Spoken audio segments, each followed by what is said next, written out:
আসসালামু আলাইকুম সবাইকে।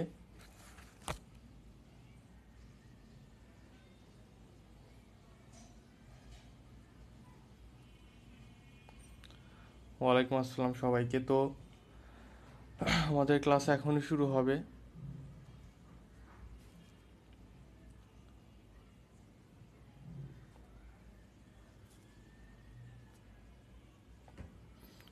ফারজানা কানিজ, ওয়ালাইকুম আসসালাম।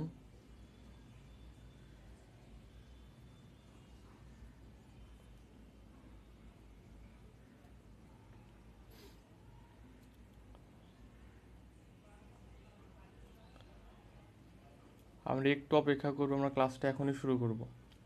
তোমরা যারা ক্লাসে যুক্ত হয়েছো ক্লাসটা একটু শেয়ার করে দাও, আর ক্লাসে একটা করে রিয়াক্ট দাও।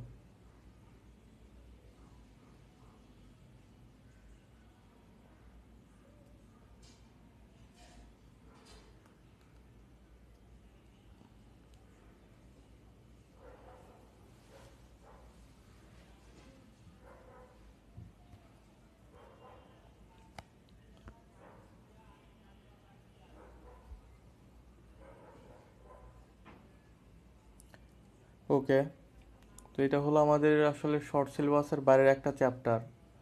অনেকেই আছে যারা আজকে এই চ্যাপ্টারটা প্রথম পড়বে, ঠিক আছে, এবং খুব ইম্পর্টেন্ট একটা চ্যাপ্টার। মেডিকেল ভর্তি পরীক্ষা অনেকগুলো প্রশ্ন থাকে চ্যাপ্টার থেকে আসলে। তো চ্যাপ্টারটা আমাদের খুব ভালো করে পড়তে হবে, ঠিক আছে। অনেক ডিটেলস আছে, অনেক ইনফরমেশন আছে, ঠিক আছে। তো চল আমরা শুরু করি। ওকে, দেখো, প্রথম পেজে পড়ার কিছুই নাই, দ্বিতীয় পেজে আসো। দেখো এখানে বলতেছে যে খাদ্য নিরাপত্তা ভিত্তি কয়টি। খাদ্য খাদ্য নিরাপত্তার ভিত্তি হলো ভাই তিনটি, ঠিক আছে। একটা হলো পর্যাপ্ত খাদ্য প্রাপ্তি, একটা হলো খাদ্য গ্রহণের সামর্থ্য, আর একটা হলো কি খাদ্যের সঠিক ব্যবহার। শুধু এর নাম তিনটা লাগবে, ঠিক আছে, নাম তিনটা লাগবে। এখন এটা মনে রাখবা কিভাবে? এটা মনে রাখার জন্য একটা ছন্দ মনে রাখতে পারো, সেটা হলো প্রসব।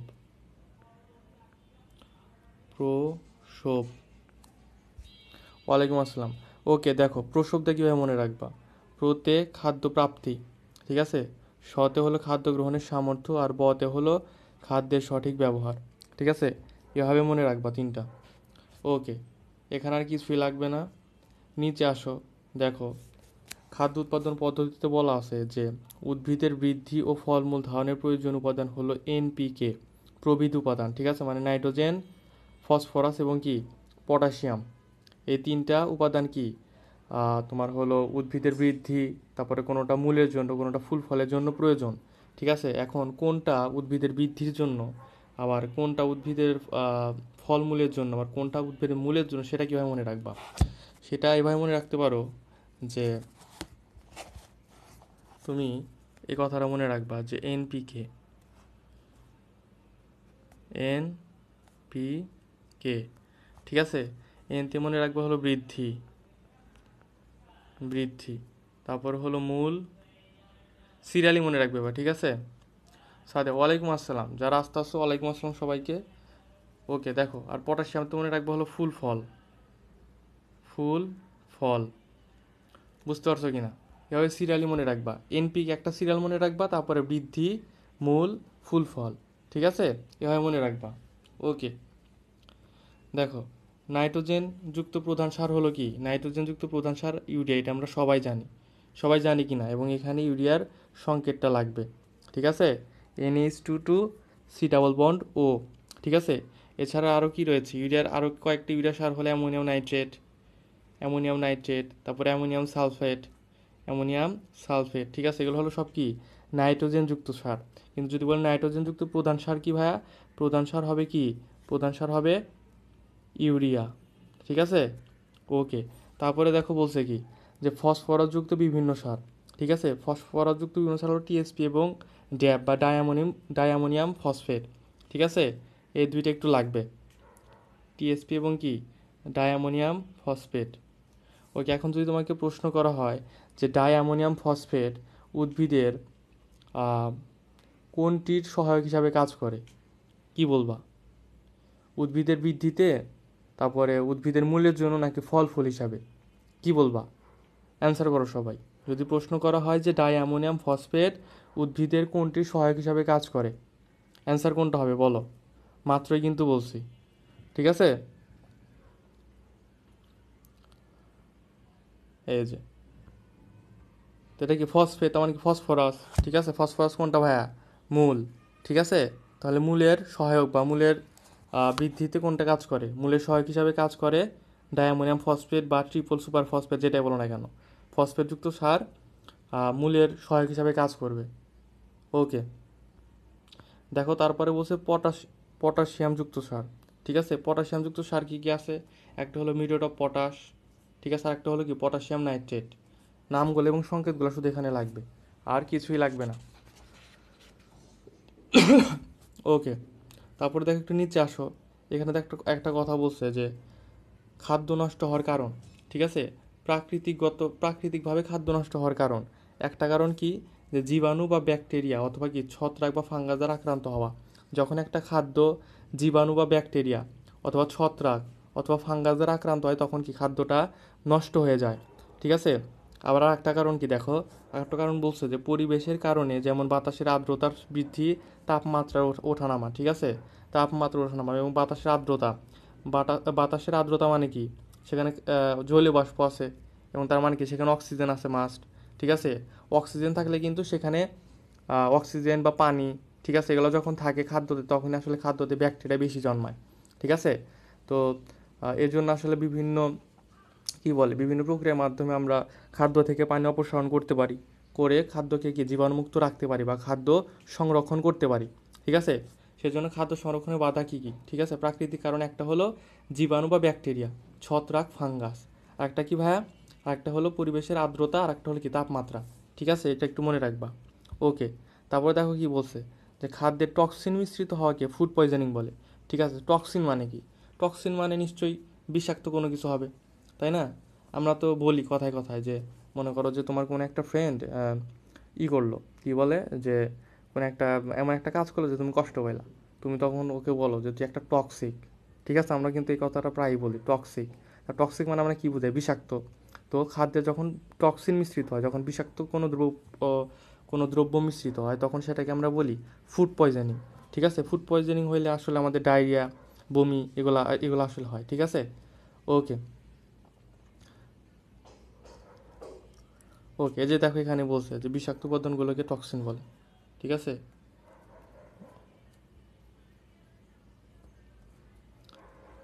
বিষাক্ত উপাদানগুলোকে টক্সিন বলে। ওকে, আচ্ছা নিচে আসো, দেখো এখানে একটা কথা আছে যে ক্যালসিয়াম কার্বাইড, ঠিক আছে?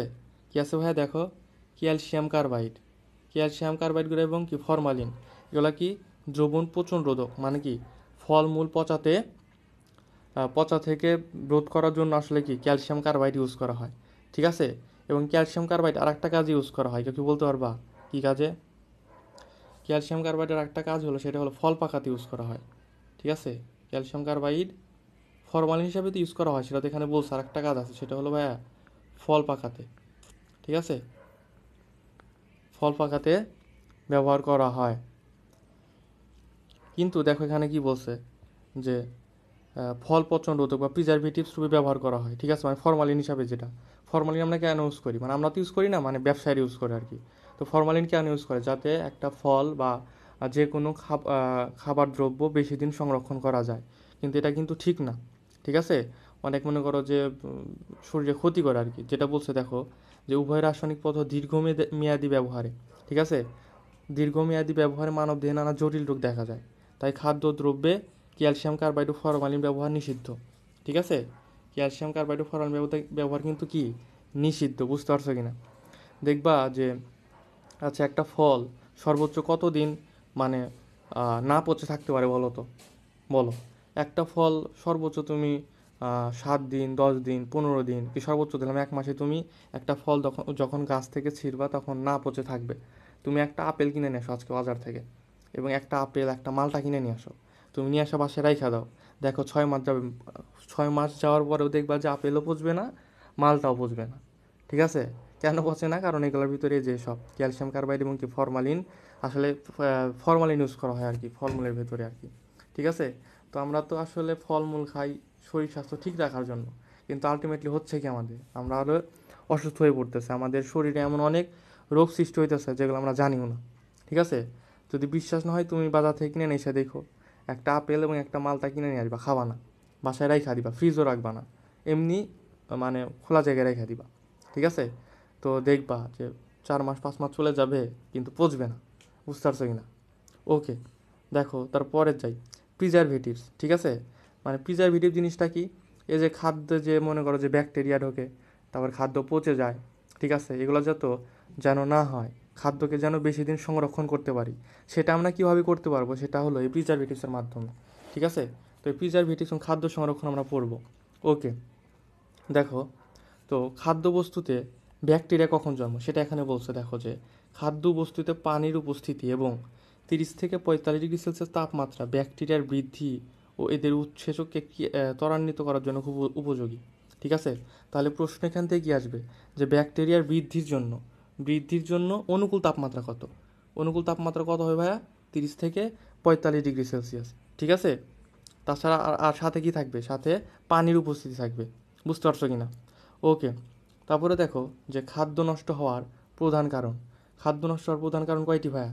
খাদ্য নষ্ট হওয়ার প্রধান কারণ হলো 3টি। প্রথমটা হলো জীবাণু। ঠিক আছে? জীবাণুর ভিতরে কী কী আছে ভাইয়া? Bacteria, east, মোল্ডস। ঠিক আছে? এগুলো দ্বারা যখন খাদ্যবস্তু পচে যায় তখন কি খাদ্য নষ্ট হয়ে যায়। তারপর একটা হলো, দেখো, অক্সিজেন দ্বারা জারণ। ঠিক আছে? যেটা বলছিলাম যে খাদ্যের ভিতরে অক্সিজেন থাকলেই, মানে যখন পানি থাকে, ঠিক আছে, পানি যখন থাকে আর কি, দেখো আমি একটু বলি, যে পানি যখন আছে তার মানে কি এখানে হাইড্রোজেন আছে, অক্সিজেন আছে। ঠিক আছে? তো তার মানে যখন খাদ্য বস্তুতে পানি থাকে তার মানে সেখানে অক্সিজেন আছে। তো ওই ক্ষেত্রে কি হবে? খাদ্য পচে যায়। ঠিক আছে? তো সেটাই বলছে যে অক্সিজেনের উপস্থিতিতে খাদ্যবস্তুর রাসায়নিক জারণ বা বিযোজন। বুঝতে পারছো কি না? ওকে, তারপর আরেকটা বলছে, দেখো, যে ধাতব আয়নের প্রভাবে। ঠিক আছে? ধাতব আয়নের প্রভাবে এখানকার জাস্ট কিওয়ার্ডগুলো মনে রাখবা। একটা হলো জীবাণু, একটা হলো অক্সিজেনের উপস্থিতি। ঠিক আছে? আর একটা হলো কি? ধাতব আয়ন। এগুলো হলো কিওয়ার্ড, এই কিওয়ার্ডগুলো মনে রাখবা। বুঝতে পারছো কি না? এত বড় বড় লাইন না মনে রাখলেও চলবে। ওকে,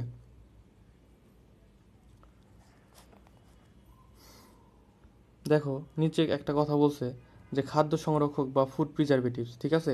একটা হলো প্রাকৃতিক ফুড প্রিজারভেটিভস, আর একটা হলো কি কৃত্রিম।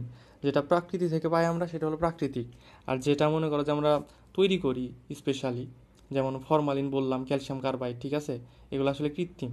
ঠিক আছে? ওকে, দেখো এখন এটা নিয়ে আমরা ডিটেলস আলোচনা করব। দেখো, তাছাড়া আরও কিছু মনে করো যে টেকনিক আছে যেগুলো বললাম, যে খাদ্য থেকে আমরা যদি জল অপসারণ করতে পারি, সেই ক্ষেত্রে মনে করো যে খাদ্য সংরক্ষণ করতে পারি। কারণ খাদ্যের ভিতরে জল না থাকলে সেখানে অক্সিজেন থাকবে না, তো ব্যাকটেরিয়াও তো উৎপন্ন হবে না। সেজন্য বলছে এখানে দেখো খাদ্যবস্তু শুষ্ককরণ। ঠিক আছে? আমরা কিসমিস দেখছি না? কিসমিস তো অনেকে দেখছি। ঠিক আছে? তো কিসমিস কি করে? কিসমিসটা কিন্তু আসলে এইভাবে মনে করো যে শুষ্ককরণের মাধ্যমে প্রক্রিয়াজাত করা হয়। কিসমিস দেখবা যে অনেক দিন রেখে দেওয়ার পরে কি নষ্ট হয় না। কেন নষ্ট হয় না? কারণ ওই যে ওটার ভিতরকার যত জল ছিল, পানি ছিল, সব বের করে দিছি। ঠিক আছে? শুষ্ক করছি, এই জন্য করে আমরা বেশি দিন সংরক্ষণ করতে পারি। ঠিক আছে? তারপরে আর একটা টেকনিক আছে, সেটা হলো নিম্ন তাপমাত্রায় রেখে পচনশীল খাদ্যবস্তুকে দীর্ঘকাল সংরক্ষণ, যেমন ফ্রিজ। ঠিক আছে? ফ্রিজে আমরা রাখি, ফ্রিজের তাপমাত্রা কম থাকে না, নিম্ন তাপমাত্রা। সেটাই বলছে যে নিম্ন তাপমাত্রায় রেখে পচনশীল খাদ্যবস্তুকে দীর্ঘকাল সংরক্ষণ করা সম্ভব। ওকে, এখন দেখো একটা কথা বলছে, যে পানির সক্রিয়তা। ঠিক আছে? পানির সক্রিয়তা জিনিসটা কি ভাই? পানির সক্রিয়তা জিনিসটা হলো, দেখো, পানির সক্রিয়তা জিনিসটা যদি আমি বলি, সেটা হলো যে খাদ্য বস্তুতে পানির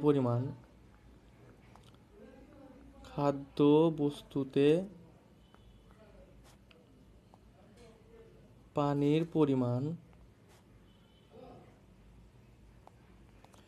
ডিভাইডেড পরিবেশে থাকা পানির পরিমাণ।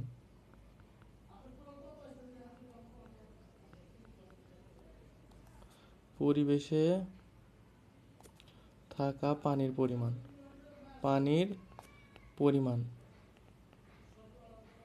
ওকে, আমার হাতে লাগা খারাপ, একটু বুঝে নেওয়া কষ্ট করে, কেমন?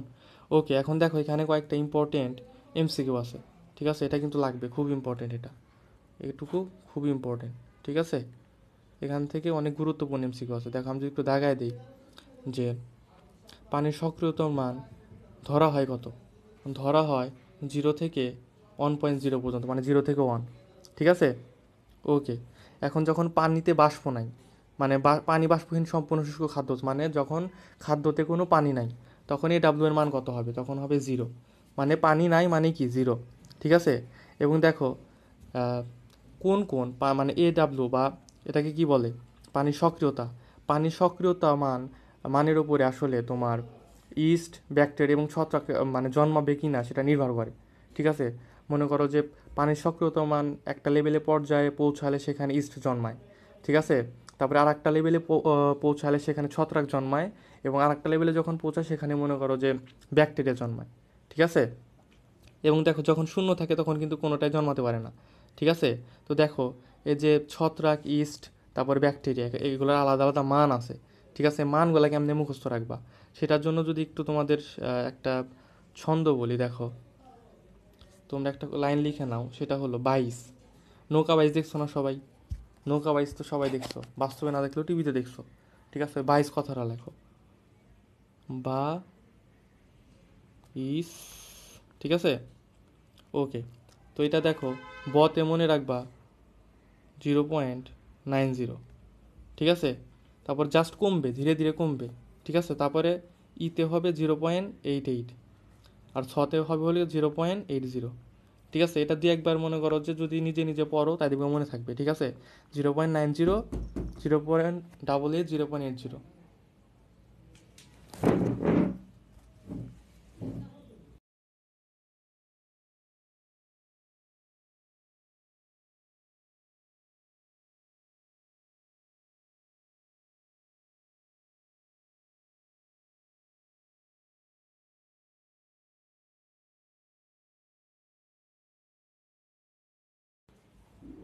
ওকে, তো যেটা বলতেছিলাম, ঠিক আছে, একটা হলো 0.90, তারপর একটা 0.88, তারপর ওটা 0.80। ঠিক আছে, ধীরে ধীরে কমছে।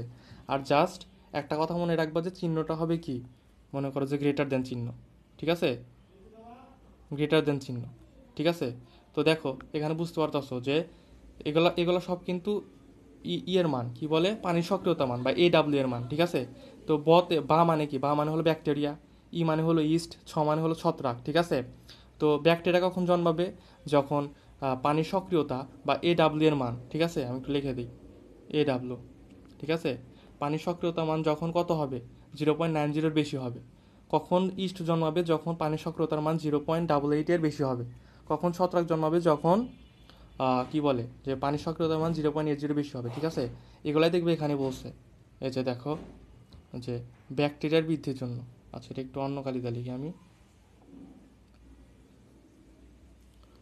দেখো ব্যাকটেরিয়ার বৃদ্ধির জন্য এ ডাব্লিউ এর মান 0.90 বেশি হওয়া দরকার। ইস্ট জন্মানোর জন্য কত? 0.88। আর ছত্রাক জন্মানোর জন্য 0.80 হতে হবে। ঠিক আছে, ওকে। আর দেখো কৌটাজাতকরণের ক্ষেত্রে পানির সক্রিয়তার মান কত রাখা হয়, এটাও কিন্তু ইম্পর্টেন্ট। ঠিক আছে, কৌটাজাতকরণের ক্ষেত্রে পানির সক্রিয়তার মান রাখা হয় 0.6 কম। ঠিক আছে, কারণ দেখো এই যে ছত্রাক, ইস্ট এবং ব্যাকটেরিয়া, ঠিক আছে, এগুলো জন্মায় কত? 0.8-এর উপরে। তো আমরা যদি 0.8-এর নিচে রাখতে পারি তাহলে কিন্তু সেখানে এগুলো জন্মানোর কোনো সম্ভাবনা নাই। তো আলটিমেটলি সেজন্য 0.8 না, আমরা আরও একটু রিস্ক কম নেই। রিস্ক কম না কী করি, 0.6-এর কম রাখি কৌটাজাতকরণে। ঠিক আছে, কৌটাজাতকরণে একটা প্রক্রিয়া, খাদ্য বেশি দিন সংরক্ষণ করার প্রক্রিয়া, সেটা আমরা দেখবো একটু পরে, সমস্যা নাই। ঠিক আছে, তো জাস্ট এটুকু জানো যে কৌটাজাতকরণের ক্ষেত্রে পানির সক্রিয়তার মান কত থাকে, 0.6-এর কম। ঠিক আছে, ওকে।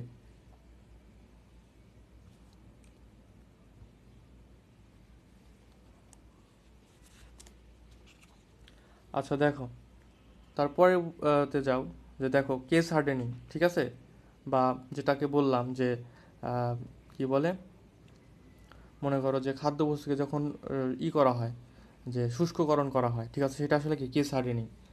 যে বলছে দেখো যে পরিবেশ থেকে জলীয় বাষ্প খাদ্যবস্তুর ভেতরে প্রবেশে বাধা পায়, একে খাদ্যবস্তুর কেস হার্ডেনিং বলা হয়। ঠিক আছে, তো এটার উদাহরণ কি, কিসমিস এবং কি শুটকি। বুঝতে পারছো কিনা? কিসমিস এবং শুটকি আমরা কি রোদে শুকাই অনেক দিন। আচ্ছা, কিসমিস বানানো হয়তো দেখো নাই, কিন্তু শুটকি বানানো তো দেখছো অনেকে। ঠিক আছে, শুটকি কেমন দিয়ে বানায়, রোদে মাছ অনেক দিন রেখে শুটকি বানায়। ঠিক আছে, তার মানে কি রোদের দ্বারা আসলে মাছের ভিতরে যে পানিগুলো ছিল সেগুলো আমরা কি অপসারণ করি বা হ্যাঁ অপসারণ করি, ঠিক আছে।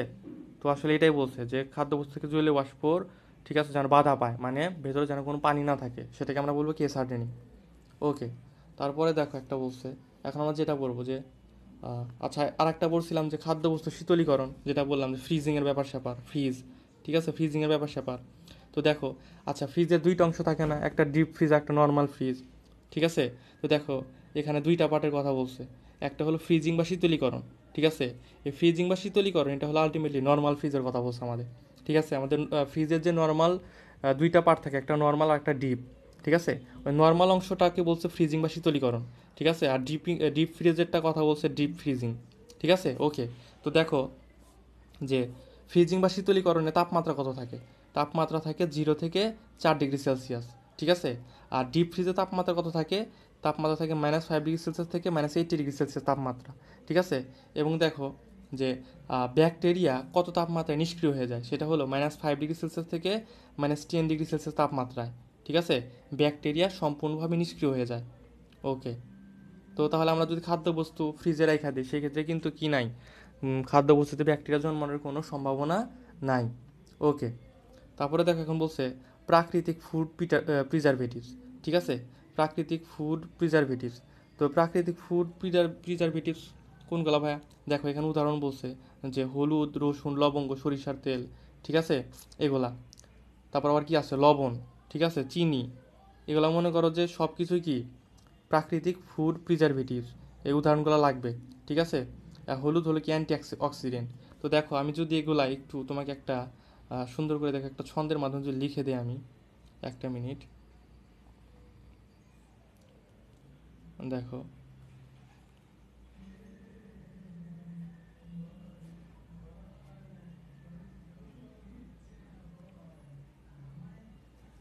দেখো একটা কথা মনে রাখবা যে আচ্ছা আমরা যেটা পড়তেছি সেটা হলো প্রাকৃতিক প্রিজারভেটিভ, ঠিক আছে। প্রাকৃতিক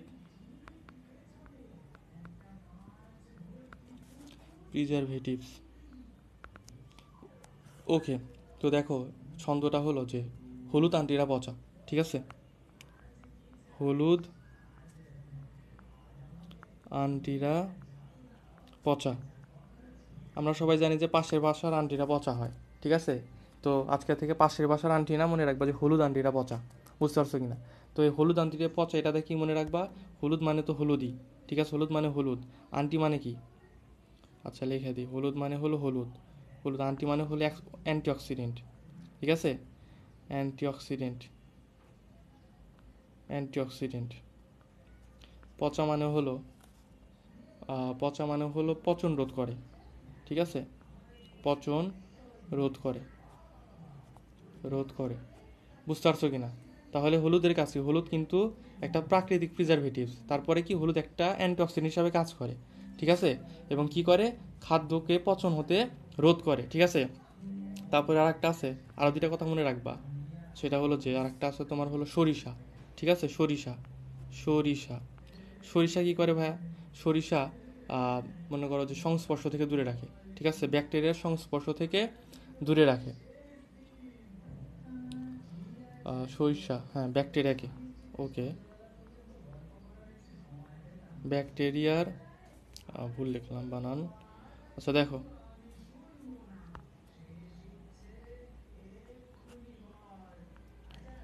ব্যাকটেরিয়ার সংস্পর্শ থেকে দূরে রাখে, সংস্পর্শ থেকে দূরে রাখে, ঠিক আছে। আর একটা হলো সোডিয়াম ক্লোরাইড বা লবণ, ঠিক আছে, লবণ বা সোডিয়াম ক্লোরাইড যেটাই বলো না কেন, সেটা হলো কি পানি শোষণ করে, পানি শোষণ করে, শোষণ করে, ঠিক আছে। তো দেখো সরিষা স আছে না, তার মানে সংস্পর্শ, এভাবে মনে রাখবা, ঠিক আছে। সরিষার ভিতরে স আছে, তার মানে কি সংস্পর্শ থেকে দূরে রাখবে। সরিষার গাছ কীভাবে ব্যাকটেরিয়াকে সংস্পর্শ থেকে দূরে রাখে, প্রশ্ন কীভাবে করবে, প্রশ্ন করবে যে ব্যাকটেরিয়াকে খাদ্যবস্তুর সংস্পর্শ থেকে দূরে রাখে কোনটি, ঠিক আছে, কোন প্রাকৃতিক প্রিজারভেটিভ, সেটা অ্যান্সার কী হবে, সরিষা। সোডিয়াম ক্লোরাইড কী করে ভাইয়া, পানি শোষণ করে। আর হলুদ তো বললাম যে অ্যান্টিঅক্সিডেন্ট হিসাবে কাজ করে এবং কি পচন রোধ করে, বুঝতে পারছো কিনা। ওকে, দেখো যে এখন দেখো এই যে সোডিয়াম ক্লোরাইড দিয়া বা লবণ দিয়া যে আমরা খাদ্যবস্তু সংরক্ষণ করি এটাকে বলা হয় কিউরিং। কি বলা হয় ভাইয়া? কিউরিং বলা হয়। ঠিক আছে। এবং দেখো কত পার্সেন্ট সোডিয়াম ক্লোরাইড ব্যবহার করা হয় ভাইয়া? 8%। ঠিক আছে, 7 থেকে 8% সোডিয়াম ক্লোরাইড ওকে ব্যবহার করা হয়। ওকে ওকে। আচ্ছা একটা জিনিস দেখো যে আচ্ছা কিউরিং বা লবণ, এই যে খাদ্য লবণ যে আমরা ব্যবহার করতে আসছে খাদ্য সংরক্ষণে, এটা আসলে কোন টাইপের খাদ্য তে ইউজ করি? ঠিক আছে, এটা হলো দেখো এখানে বলছে যে এই যে মাছ মাংস কাঁচা ফল সবজি। ঠিক আছে, তো এটা জাস্ট একটা কথা দিয়ে মনে রাখবা, সব কিছু কাঁচা। ঠিক আছে, এখানে কিন্তু সব কিছু কী ভাইয়া? সব কিছু কাঁচা। ঠিক আছে, কাঁচা কোনো কিছু দেখলে সেটা বুঝবা যে খাদ্য লবণ বা কিউরিং পদ্ধতিতে সংরক্ষণ করা হয়। দেখো মাছ মাংস কাঁচা ফল সবজিগুলো কিন্তু সব কাঁচা জিনিস। ঠিক আছে, ওকে। তারপরে দেখো বলছে যে সরিষার তেল। সরিষার তেল তো আমরা পড়লামই। ঠিক আছে, সরিষার তেলতে আমরা পড়লামই সরিষা দিয়ে কী করে, যে ব্যাকটেরিয়ার সংস্পর্শ থেকে দূরে রাখে। ঠিক আছে, এই যে এখানে বলছে দেখো ব্যাকটেরিয়া ফাঙ্গাস জন্মাতে পারে না। ঠিক আছে, ওকে। আচ্ছা ব্যাকটেরিয়ার সংস্পর্শ দূরে রাখে না, এই যে দেখো এই যেখানে একটা কথা আছে, লাইন আছে যে দেখো সরিষার তেল ব্যাকটেরিয়াকে খাদ্যবস্তুর সংস্পর্শ থেকে দূরে রাখে।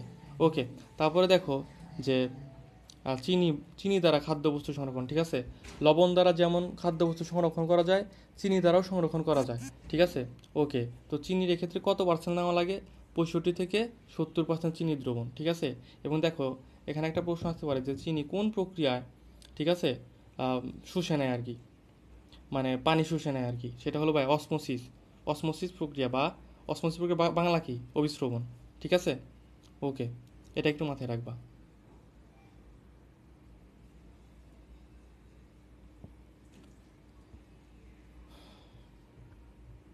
তারপরে দেখো দেখো আচার তৈরি। ঠিক আছে, আচার তৈরি। দেখো এখানে ভিনেগারের একটা সংকেত দেওয়া আছে, এটা আমরা ক্লাস 9-10 থেকে জানি। ভিনেগার, ঠিক আছে, 6 থেকে 10% অ্যাসিটিক অ্যাসিড। ওকে। দেখো এখানে দুইটা ওয়ার্ড লাগবে, সেটা হলো একটা হলো যে জ্যাম আর একটা হলো জেলি। ঠিক আছে, এই জ্যাম এবং জেলি এই দুইটি হলো আচার তৈরির আধুনিক সংস্করণ। ঠিক আছে, প্রশ্ন আসতে পারে যে আচার তৈরির আধুনিক সংস্করণ কোনটি? একটা হলো ভাইয়া জ্যাম আর একটা হলো কি? জেলি। ঠিক আছে, ওকে। এখন দেখো অনুমোদিত রাসায়নিক ফুড প্রিজারভেটিভস বা খাদ্য সংরক্ষক। ঠিক আছে, এখানে দেখো যে তিনটা জিনিস আছে, একটা হলো অ্যান্টি মাইক্রোবায়াল, একটা অ্যান্টি অক্সিডেন্ট, একটা হলো কি কিলেটিং এজেন্ট। ঠিক আছে, অ্যান্টি মাইক্রোবায়াল, একটা অ্যান্টি অক্সিডেন্ট, একটা হলো কি কিলেটিং এজেন্ট। ঠিক আছে, দেখো এখন এই তিনটা যদি মনে রাখতে না পারো সেজন্য একটা ছন্দ আমি বলে দিতে পারি, সেটা হলো মাই পেপসোডেন্ট কিলার। ঠিক আছে, মাই পেপসোডেন্ট কিলার। মাই পেপসোডেন্ট কিলার। ঠিক আছে, মাই মানে হলো মাইক্রোবায়াল, ঠিক আছে, পেপসোডেন্ট মানে হলো অ্যান্টিঅক্সিডেন্ট, আর কিলার মানে হলো কিলোটিং এজেন্ট। ঠিক আছে, মনে রাখবা।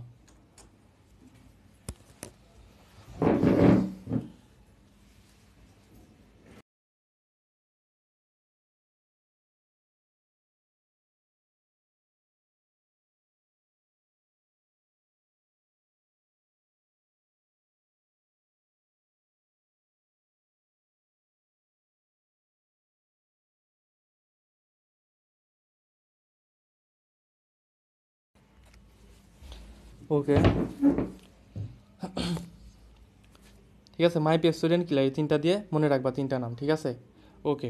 এখন এই তিনটার ভিতরে অনেক উদাহরণ আছে। ঠিক আছে, যে অ্যান্টি মাইক্রোবায়ালের উদাহরণ কোনগুলা?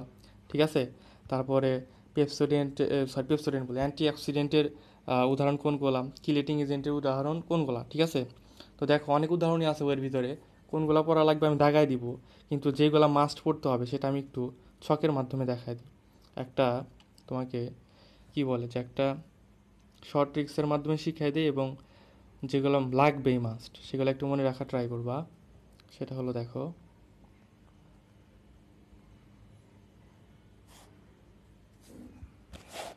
দেখো একটা হলো কি, একটা হলো মাইক্রোবায়োল। ঠিক আছে, মাইক্রোবায়োলকে আমরা ধরলাম এম, এম, ঠিক আছে। আরেকটা হলো অ্যান্টিঅক্সিডেন্ট, এটাকে ধরলাম ও, ঠিক আছে।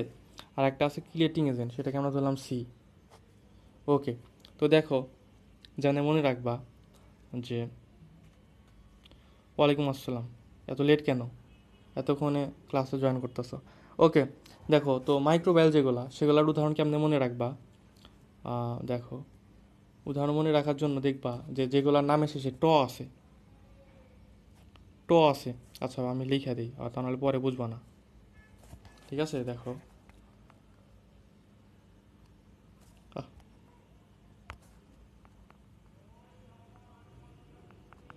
নামের শেষে কি থাকবে, নামের শেষে ট থাকবে, অথবা কি থাকবে, অ্যাসিড থাকবে, অ্যাসিড থাকবে, ঠিক আছে।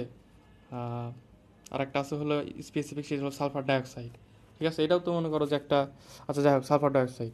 আর অ্যান্টিঅক্সিডেন্ট, অ্যান্টিঅক্সিডেন্টগুলো মনে রাখবা কীভাবে, এটা মনে রাখবা বিটিভি দিয়ে, ঠিক আছে। বিটিভি, বিটিভি দেখো কে কে, বলো, হাত তোলো, কে কে বিটিভি দেখো, ঠিক আছে। বিটিভি নাকি অনেকের ফেভারিট চ্যানেল, ঠিক আছে। ওকে, যাই হোক, মজা করলাম। দেখো বিতে মনে রাখবা বিউটালাইটেড, বিতে কি মনে রাখবা, বিতে হলো বিউটালাইটেড, ঠিক আছে, বিউটালাইটেড, লাইটেড। ওকে, টিতে কি, টিতে মনে রাখবা টারশিয়ারি, টিতে কি মনে রাখবা, টারশিয়ারি, টারশিয়ারি, টারশিয়ারি, ঠিক আছে। ওকে, বিটিভি নিয়ে একটা মজার কথা হলো কি, যে দেশে যাই হয়ে যাক, ঠিক আছে, দেশে মনে করো যে উত্থান হোক পত্থান হোক যাই হোক, দেশে যদি কিয়ামত হয়ে যায়, বিটিভি খুললে দেখবা যে একটা নিউজ সম্প্রচার করতেছে, সেটা হলো যে বাতাবি লেবুর বাম্পার ফলন, ঠিক আছে। বিটিভি খুললেই শুধু বাতাবি লেবুর বাম্পার ফলন, অমুক কৃষিকাজের বাম্পার ফলন, ঠিক আছে। দেশের ভিতরে যে এত মনে করো যে অকারেন্স ঘটতে আছে, এগুলো নিয়ে বিটিভির কোনো মাথা ব্যথাই নাই, ঠিক আছে। ওকে, আর ভিতে হলো ভাই দেখো ভিটামিন, ভিতে হলো কি, ভিটামিন,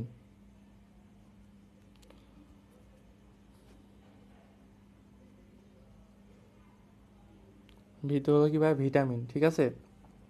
আর এখানে দেখো ট থাকার পরেও দুইটা স্পেসিফিক আছে, আমরা যে পড়ছিলাম না এখানে, আমরা এখানে কি বললাম যে নামের শেষে ট থাকলে সেটা কি হবে, মাইক্রোবায়াল হবে, ঠিক আছে। কিন্তু দুইটা আছে যেটা ট থাকার পরেও ওটা হলো অ্যান্টিঅক্সিডেন্ট, ঠিক আছে। ওই দুইটার নাম একটু লেখা দিই স্পেসিফিকভাবে। একটা হলো যে তোমার, একটা হলো propyl gallate, propyl gallate, propyl gallate, gallate, ঠিক আছে। আর একটা হলো ভাইয়া সালফাইট, সালফাইট, বুঝতে পারছো কি না। এই দুইটা কি ভাইয়া, এই দুইটা কিন্তু অ্যান্টিঅক্সিডেন্টের ভিতরে পড়ে, ট থাকার পরেও নামে শেষে, ঠিক আছে।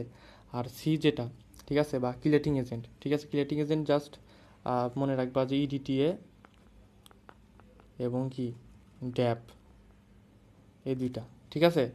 তো এই ছকটা একটু মনে রাখলেই দেখবা যে অগোছালো পড়াটা কি গোছালো হয়ে যাবে, বুঝতে পারছো কি না। ওকে, দেখো এখন যদি আমরা একটু উপরে যাই, দেখো এখানে কি বলছে, এখানে বলছে যে দেখো অ্যান্টি মাইক্রোবায়াল এজেন্ট, ঠিক আছে। কোনটা ভাইয়া, অ্যান্টি মাইক্রোবায়াল এজেন্ট,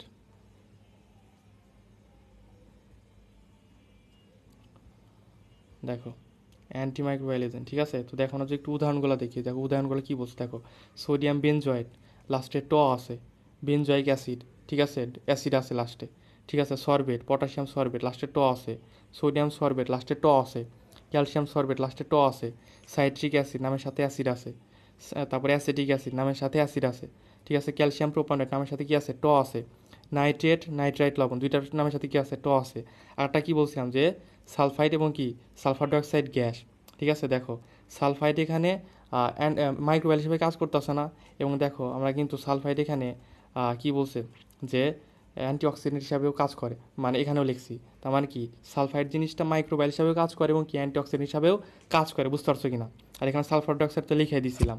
তো দেখো এতগুলা নাম যদি স্পেসিফিক আলাদা করে মুখস্থ করতে যাইতা, মাথার অবস্থা কী হইতো একটু ভাবো, ঠিক আছে, মাথার অবস্থা কী হইতো একটু ভাবো। তো আমরা কিন্তু সেটা খুব ইজিলি এখন কি মনে রাখতে পারবো। ওকে, এখন দেখো বেনজয়িক অ্যাসিডের মেল্টিং পয়েন্ট দিছে, মেল্টিং পয়েন্টটা কত ভাইয়া, 121 ডিগ্রি সেলসিয়াস। এটা কিন্তু মেডিকেলে আসছিল একবার, দেখছো, ঠিক আছে, মেডিকেল আসছিল, ডেন্টাল আসছিল 20-21 সালে, মেডিকেলও আসছিল একবার, ঠিক আছে। তো তো এটা একটু লাগবে। তারপরে দেখো যে সাইট্রিক অ্যাসিড, ঠিক আছে, এটার মেল্টিং পয়েন্ট কত? সাইট্রিক অ্যাসিডের মেল্টিং পয়েন্ট হলো 153 ডিগ্রি সেলসিয়াস, ঠিক আছে। ওকে, এখন একটা কথা মনে রাখবা যে এই ক্ষেত্রে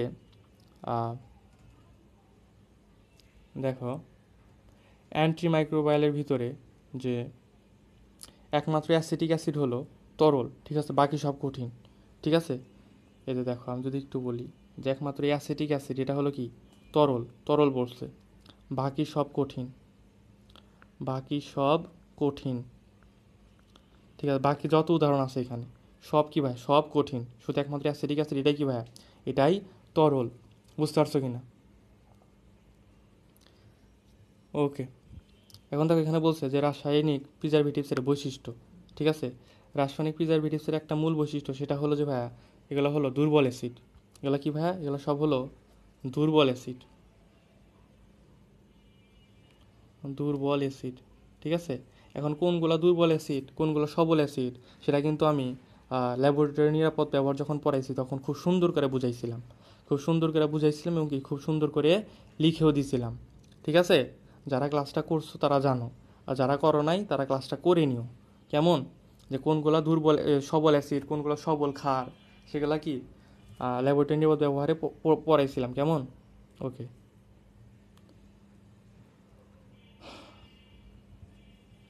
ওকে, চলো তারপরে বেজে চলে যাই আমরা। দেখো তারপরে পেজে যেটা বলছে যে এই যে দেখো আমরা বললাম না দুর্বল অ্যাসিড, তো দেখো পিএইচ এর মান কত, 4.74, ঠিক আছে, ইথানিক অ্যাসিড যেটা। তারপর সাইট্রিক অ্যাসিড কোনটা, দেখো 3.14, ঠিক আছে। এগুলো কি পিএইচ মান কত, 4.74, 3.14, ঠিক আছে। এগুলো তো মনে করো যে সবল অ্যাসিডের পিএইচ কত থাকে, সবল অ্যাসিডের পিএইচ সাধারণত 3-এর নিচে 2-এর নিচে থাকে, ঠিক আছে। এগুলো হচ্ছে 3-এর উপরে 4-এর উপরে, ঠিক আছে, তার মানে কি এগুলো কিন্তু দুর্বল অ্যাসিড। বুঝতে পারছো কিনা? ওকে, দেখো তারপর একটা কথা বলছে যে অম্লীয় মাধ্যম ব্যাকটেরিয়ার বৃদ্ধির জন্য প্রতিকূল পরিবেশ, ঠিক আছে। তো তোমাকে বলতে পারে যে ব্যাকটেরিয়ার বৃদ্ধির জন্য প্রতিকূল পরিবেশ কোনটি, অম্লীয় মাধ্যম নাকি ক্ষারীয় মাধ্যম, ঠিক আছে, এটা কিন্তু লাগবে, এটা কিন্তু ইম্পর্টেন্ট আছে। বুঝতে পারছো কিনা? ওকে, তারপরে দেখো আমরা যেটা বললাম যে এখন তো আমরা সবই পড়তেছি কি বলে যে অ্যান্টিমাইক্রোবায়াল, ঠিক আছে। অ্যান্টিমাইক্রোবায়ালের ভিতর কী কী আছে ভাইয়া, আমরা যে উদাহরণগুলো পড়ছিলাম সোডিয়াম বেনজয়েট, তারপরে বেনজয়িক অ্যাসিড, ঠিক আছে, এগুলা। তো দেখো এই যে সংকেতগুলো লাগবে, ঠিক আছে, সংকেতগুলো একটু দেখবা, ঠিক আছে। ওকে, তারপরে দেখো অ্যান্টিব্যাকটেরিয়াল কার্যকারিতা, ঠিক আছে, সোডিয়াম বেনজয়েট এবং বেনজয়িক অ্যাসিডের কার্যকারিতা কেমন। দেখো আমরা যদি একটু পড়ি এখানে বলছে যে সোডিয়াম বেনজয়েট ও বেনজয়িক অ্যাসিডের পিএইচ মান কত, ঠিক আছে, পিএইচ মান হলো ভাইয়া 4.2, ঠিক আছে, পিএইচ মান কত ভাই 4.2, পিএইচটা লাগবে, ঠিক আছে। কে এর মানটা চাইলে মুখস্থ করতে পারো, না চাইলে না মুখস্থ করতে পারো।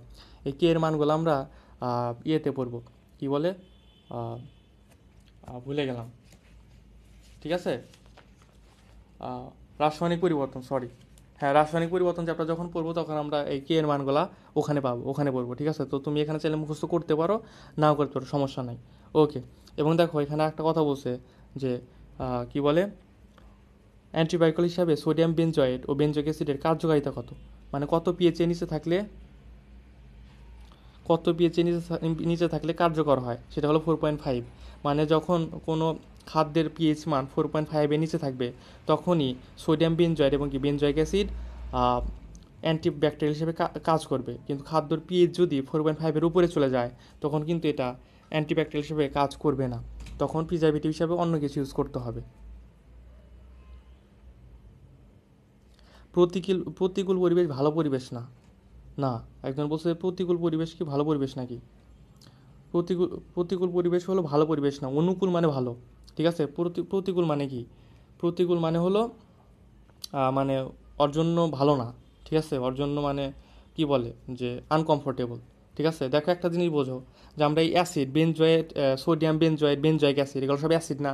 এই অ্যাসিড আমরা কেন ইউজ করতেছি, এই ব্যাকটেরিয়াকে মারার জন্য ইউজ করতেছি, বা ব্যাকটেরিয়া যাতে জন্মাতে না পারে সেজন্য ইউজ করতেছি না। তাহলে আমরা ইউজ করতেছি অ্যাসিড ব্যাকটেরিয়ার বিপক্ষে। তাহলে যদি ব্যাকটেরিয়া যদি অ্যাসিডের ভিতরে ভালোভাবে থাকতে পারতো তাহলে কি আমরা অ্যাসিড ইউজ করতাম, অ্যাসিড কিন্তু ইউজ করতাম না, ঠিক আছে। তার মানে কি ব্যাকটেরিয়ার কাছে কি অম্লীয় পরিবেশ বা অ্যাসিডিক ওয়েদার কি ভালো না, ঠিক আছে, সেজন্য এটাকে বলছে প্রতিকূল, ঠিক আছে। প্রতিকূল মানে ভালো না, ঠিক আছে, অনুকূল মানে ভালো, বুঝতে পারছো কি না? ওকে, তারপরে দেখো অ্যান্টিব্যাকটেরিয়াল কার্যকারিতা যেটা পড়তেছিলাম, ঠিক আছে? তো সোডিয়াম বেনজয়েট এবং বেনজোইক অ্যাসিডের কার্যকারিতা কত পিএইচের থাকে ভাই? 4.5 এর নিচে থাকলে, ঠিক আছে? ওকে, এখন দেখো এখানে বলছে যে সর্বাধিক মাত্রা কত, ব্যবহারযোগ্য সর্বাধিক মাত্রা হলো 0.1%। এখানে দেখবা যে ম্যাক্সিমাম প্রিজারভেটিভসের ব্যবহারিক মাত্রা হলো 0.1%, ঠিক আছে?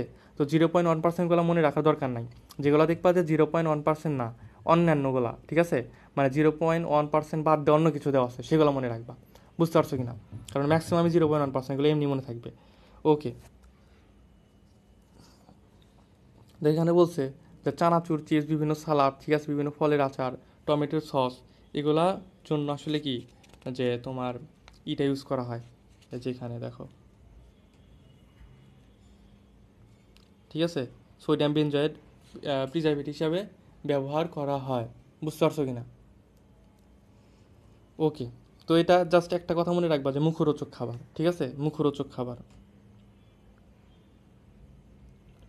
মুখরোচক খাবার, মুখরোচক খাবার সব দেখো, চানাচুর, চিপস, ঠিক আছে, পনির, সালাদ, ঠিক আছে, আচার, টমেটো সস, ঠিক আছে, এগুলো সব মুখরোচক খাবার না?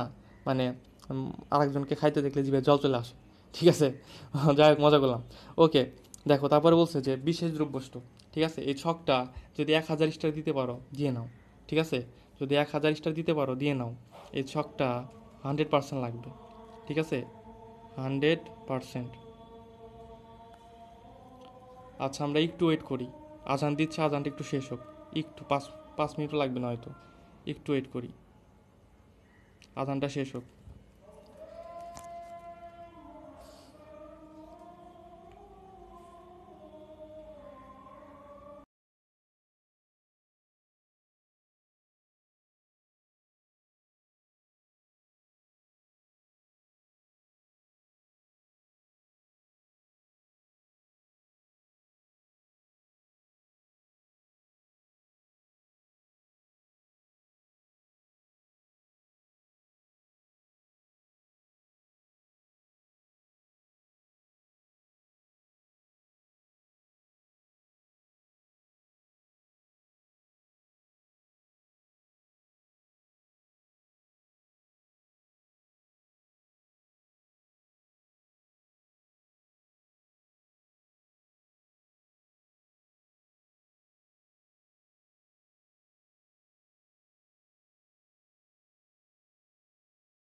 ওকে, তো চলো আমরা আবার শুরু করি, আদান শেষ।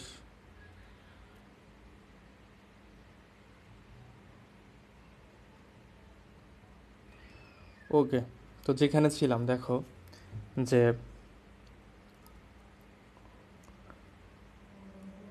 দেখো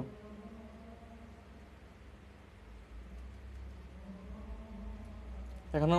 ওকে দেখো, লক্ষ্য করো সবাই, যেটা পড়বো সেটা হলো অ্যাস্টার প্যারাবেন, ঠিক আছে? এখানে কি আছে ভাইয়া? অ্যাস্টার প্যারাবেন, ঠিক আছে? অ্যাস্টার প্যারাবেন জিনিসটা কি, ঠিক আছে? ওকে, এখন দেখো এই প্যারাবেন জিনিসটা কি, কোথায় থেকে আসছে, ঠিক আছে? এগুলো এখানে রিডিং দিলে বুঝতে পারবা। আর যেটা না বোঝো সেটা জানা লাগবে না, জানা দরকার নাই। জাস্ট এই অ্যাস্টার প্যারাবেন কথাটা মনে রাখবো 100%, ঠিক আছে? এবং এখানে সবচাইতে মোস্ট ইম্পর্টেন্ট যে লাইন সেটা হলো হ্যাঁ দেখো যে প্যারাবেনের সদস্যগুলো কোনগুলো। প্যারাবেনের যে সদস্যগুলো আছে দেখো, methyl paraben, ethyl paraben, propyl paraben, ঠিক আছে? এবং কি বিউটাইল প্যারাবেন, ঠিক আছে? যেমন কি মিথাইল, ইথাইল, প্রোপাইল এবং কি বিউটাইল। ওকে, এগুলো তো মনে রাখতে পারবা। ওকে, এখন দেখো যে মোস্ট ইম্পর্টেন্ট যেটা সেটা হলো ভাই নিচে। নিচে কি বলছে দেখো, যে ব্রেস্ট ক্যান্সারের টিউমারে প্রতি গ্রাম টিস্যুতে, ঠিক আছে, 2 × 10⁻৯, ঠিক আছে, 2 × 10⁻৯ গ্রাম প্যারাবেনের উপস্থিতি থাকে, ঠিক আছে? এটা খুবই ইম্পর্টেন্ট, খুব খুব খুব খুব ইম্পর্টেন্ট। কারণ আমি একটা কথা বলি ভাইয়া, তুমি যে সাবজেক্টই পড়ো না কেন, ঠিক আছে, বায়োলজি তো এমনিতেই মনে করো যে ডাক্তারি রিলেটেড, তারপর ফিজিক্স এবং কেমিস্ট্রিতে যখন দেখবা এই চিকিৎসা রিলেটেড কথা থাকবে, যেমন এই যে ব্রেস্ট ক্যান্সার, ঠিক আছে, ব্রেস্ট ক্যান্সার টিউমারের কথা বলছে এখানে, এগুলো তো চিকিৎসা রিলেটেড, ডক্টর রিলেটেড, ঠিক আছে? আর তোমরা জানো যে তোমাদের মেডিকেল প্রশ্নগুলো কারা করে, যারা ডাক্তার তারাই করে, ঠিক আছে? তো দেখো এই পেজটা যখন স্যার খুলবে প্রশ্ন করার জন্য, তখন যখন দেখবে যে যে ব্রেস্ট ক্যান্সারের কথা এখানে বলা হয়েছে, ঠিক আছে, সে বলবে যে আর কোনো জায়গা থেকে প্রশ্ন করি না করি, যদি এখানে আমার নিজের পেশার সাথে মিল আছে এবং এটা মেডিকেল প্রশ্ন, তাহলে এখান থেকে প্রশ্ন আমার করতে হবে, ঠিক আছে? তো এখান থেকে প্রশ্নের সম্ভাবনা কিন্তু খুব বেশি, বুঝতে পারছো কিনা?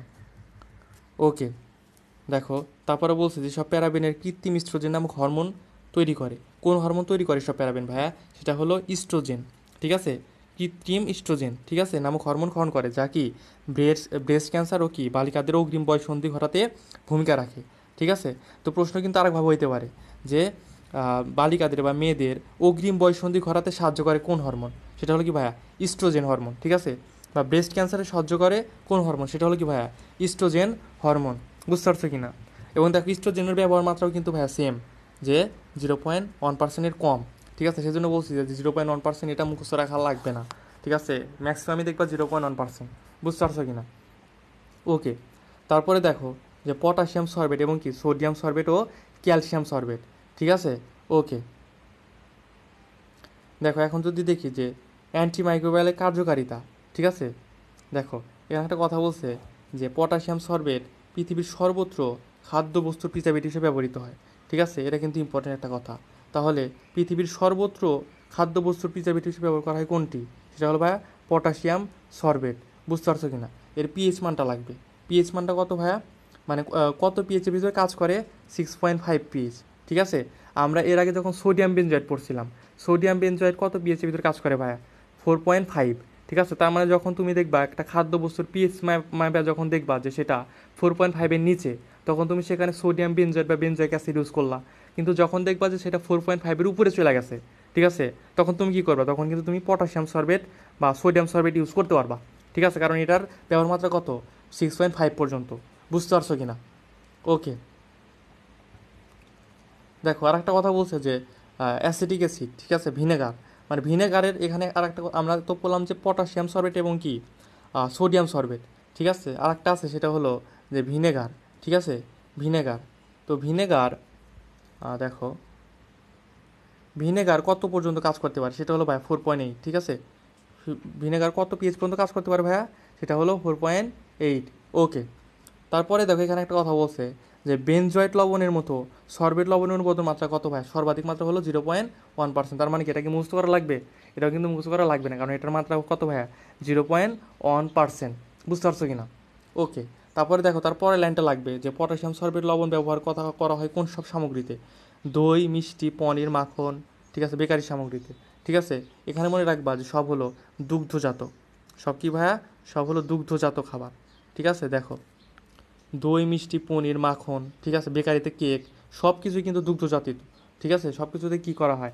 দুধ জাতীয়, মানে দুধ মিক্স থাকে আর কি। ওকে, তারপরে দেখো অ্যাসিটিক অ্যাসিড, ঠিক আছে? অ্যাসিটিক অ্যাসিড দেখো যে এখানে জাস্ট পিএইচ মানটা লাগবে, ঠিক আছে? অ্যাসিটিক অ্যাসিড পিএইচ মানটা লাগবে, বুঝতে পারছো কি না? এই পিএইচ মানটা কিন্তু মেডিকেল আসছিল, ঠিক আছে? অবশ্যই অ্যাসিটিক অ্যাসিডের তো আসে না একবার, সাইট্রিক অ্যাসিডের তো আসছিল। এই সাইট্রিক অ্যাসিডের পিএইচের মানটা কিন্তু মেডিকেল আসছিল একবার, ঠিক আছে? তো পিএইচ মানগুলো কিন্তু লাগবে, ঠিক আছে? আর দেখো এখানে বলছে ক্যালসিয়াম প্রোপানয়েড, ঠিক আছে? ক্যালসিয়াম প্রোপানয়েড, ঠিক আছে? সংকেতগুলো চাইলে মুখস্থ করতে পারো। দেখো এটার পিএইচ কত? পিএইচ 4.89, ঠিক আছে? আর অনুমোদন মাত্রা কত? 0.1 থেকে 0.3 ppm, ঠিক আছে? এটা কিন্তু লাগবে, এটা কিন্তু মুখস্থ করা লাগবে। আমরা এতক্ষণ পড়ছিলাম অনুমোদন মাত্রা, সর্বাধিক অনুমোদন মাত্রা 0.1%, ঠিক আছে? এটা কিন্তু দেখো একটু আলাদা, 0.1 থেকে 0.3 ppm, ঠিক আছে? এটা কিন্তু লাগবে, মুখস্থ করা লাগবে। ওকে, দেখো সাইট্রিক অ্যাসিড কোন কোন ক্ষেত্রে ব্যবহার করা হয় ভাই? সাইট্রিক অ্যাসিড দেখো জ্যাম, জেলি, ঠিক আছে? ক্যান্ডি রান্না করা, মাছ, ঠিক আছে? কোটাজাতকরণে ব্যবহার করা হয়। এটার অনুমোদন মাত্রা কত ভাইয়া? 200 থেকে 350 ppm, এটাও লাগবে, ঠিক আছে? তারপরে দেখো নাইট্রিক অ্যাসিড, সরি নাইট্রেট বা নাইট্রেট লবণ, ঠিক আছে? দেখো পটাশিয়াম নাইট্রেট, ঠিক আছে? পটাশিয়াম নাইট্রাস, ঠিক আছে? সোডিয়াম নাইট্রেট, ঠিক আছে? এগুলা দেখো। তারপর বলছে মাংস ও মাংসজাত খাদ্য সংরক্ষণে নাইট্রাইট ও নাইট্রেট লবণ ব্যবহার করা হয়, ঠিক আছে? এটার অনুমোদন মাত্রা কত ভাইয়া? এটা অনুমোদন মাত্রা হলো 120 ppm, বুঝতে পারছো কিনা? 120 ppm। দেখো এখানে একটা কথা বলছে যে এই নাইট্রেট লবণগুলা ক্লস্ট্রিডিয়াম বোটুলিনামের মেমব্রেন ফাটিয়ে দেয়, ঠিক আছে? আচ্ছা কেউ বলতে পারবা এই ক্লস্ট্রিডিয়াম বোটুলিনাম কি? কেউ বলতে পারবা ক্লস্ট্রিডিয়াম বোটুলিনাম জিনিসটা কি? কেউ বলতে পারবা কি না? দেখি বলো তো। ওইখান তো বইলাই দিছে, আমি আর কি বলবো, আমি তো খেয়ালই করি না, বইলাই দিছে ব্যাকটেরিয়া, ঠিক আছে? তো দেখো এই ক্লস্ট্রিডিয়াম বোটুলিনাম নামক একটা ব্যাকটেরিয়া আছে, ঠিক আছে? এই নাইট্রেট লবণগুলো কী করে? এই ক্লস্ট্রিডিয়াম বোটুলিনামের কোষ মেমব্রেন ফাটায় দেয়, ঠিক আছে? তো আমরা যে মনে করো যে আমাদের কাজ যেহেতু এখানে আমরা যে প্রিজারভেটিভসগুলো ইউজ করতেছি, কেন ইউজ করতেছি? ব্যাকটেরিয়াকে নিধন করার জন্য, ঠিক আছে? তো আলটিমেটলি এই ক্লস্ট্রিডিয়াম বোটুলিনাম নামক ব্যাকটেরিয়াকে ধ্বংস করে কি? নাইট্রেট বা নাইট্রেট লবণ, ঠিক আছে? প্রশ্ন কিন্তু এভাবে আসতে পারে। ওকে, আচ্ছা ঠিক আছে। তারপরে দেখো কি বলছে যে সালফার ডাইঅক্সাইড বা সালফাইড লবণ, ঠিক আছে? ওকে, দেখো এখানে জাস্ট কোন কোন ক্ষেত্রে ব্যবহার করা হয় সেটা লাগবে। কাঁচা ফল, ফলের রস, মদ, সবুজ শাকসবজি, ঠিক আছে? ইত্যাদি সংরক্ষণে সালফাইড লবণ ব্যবহার করা হয়। ওকে, আচ্ছা এটা একটু অ্যান্সার করো তো সবাই, যে খাদ্যদ্রব্য পচনে অন্যতম সহায়ক কোনটি? সবাই বলো দ্রুত, দ্রুত বলবা। খাদ্যদ্রব্য পচনে অন্যতম সহায়ক কোনটি? সবাই দ্রুত বলবা, দ্রুত অ্যান্সার দাও, দ্রুত অ্যান্সার দিবা, দ্রুত দ্রুত।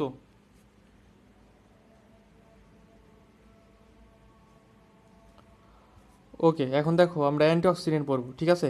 অ্যান্টিঅক্সিডেন্ট, তো অ্যান্টিঅক্সিডেন্ট কী কী বলছিলাম ভাইয়া? অ্যান্টিঅক্সিডেন্ট কী কী বলছিলাম? আমি যে একটা সুন্দর করে আলাদা করে দিলাম, ঠিক আছে? আলাদা করে দিলাম, ওখানে অ্যান্টিঅক্সিডেন্ট বলছিলাম বিটিভি দিয়া, ঠিক আছে? বিতে কী বুঝাইছিলাম ভাইয়া? বিউটালাইটেড, ঠিক, টিতে টারশিয়ারি, ভিতে কি ভিটামিন, ঠিক আছে? আর দুইটা কী ছিল? প্রোপাইল গ্যালাইট এবং কি সালফাইড, ঠিক আছে? ওকে, দেখো এখানে ওইগুলাই পাবা, ঠিক আছে? ওইগুলাই পাবা, এখানে রিডিং দিবা একটু, ওইগুলাই পাবা। দেখো এখন নিচে আসো যে মুক্তমূলক শোষণকারী অ্যান্টিঅক্সিডেন্ট, ঠিক আছে? এখানে আসলে অ্যান্টিঅক্সিডেন্ট দুই প্রকার, একটা হলো অক্সিজেন শোষণকারী, একটা হলো কি মুক্তমূলক শোষণকারী। একটা মুক্তমূলক শোষণকারী, একটা হলো কি ভাইয়া অক্সিজেন শোষণকারী, ঠিক আছে? ওকে,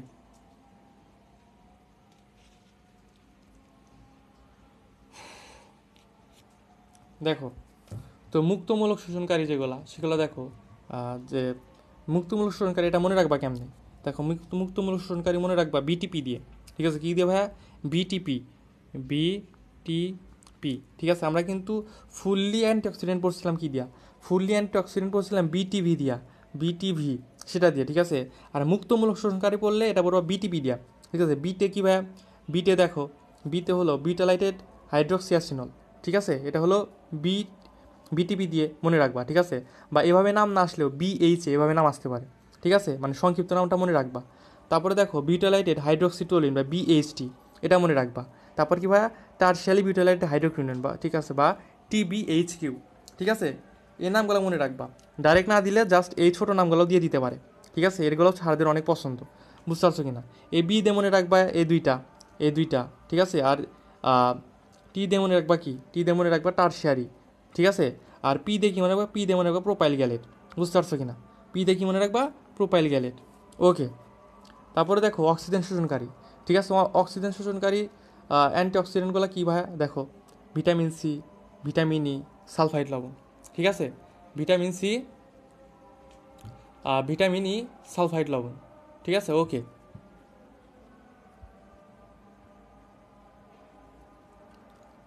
দেখো এখানে বলছে যে অ্যান্টিঅক্সিডেন্ট সমূহ দুই প্রকার, ঠিক আছে, একটা হলো কি প্রাকৃতিক অ্যান্টিঅক্সিডেন্ট, একটা হলো কি ভাই অনুমোদিত কৃত্রিম অ্যান্টিঅক্সিডেন্ট, ঠিক আছে। ওকে, তো যেটা বলছিলাম যে আমরা অ্যান্টিঅক্সিডেন্টের যে সব উদাহরণ দেখছিলাম, উদাহরণের ভিতরে আমরা বিটিভি দিয়ে মনে রাখছিলাম, মানে কি বিটিভি, ওইখানে ভি দিয়ে কি মনে রাখছিলাম ভিটামিন, দেখো সবগুলো ভিটামিন, ঠিক আছে, সবগুলো ভিটামিন, ঠিক আছে। যার ভিটামিনের নামগুলো মনে রাখবা, যেমন ভিটামিন সি হলে অ্যাসকর্বিক অ্যাসিড, ভিটামিন ই বলা হয় টোকোফেরল, ভিটামিন তারপর বিটা ক্যারোটিন, ঠিক আছে, তারপর অধাতু রয়েছে তেমন সেলেনিয়াম, ঠিক আছে। ওকে,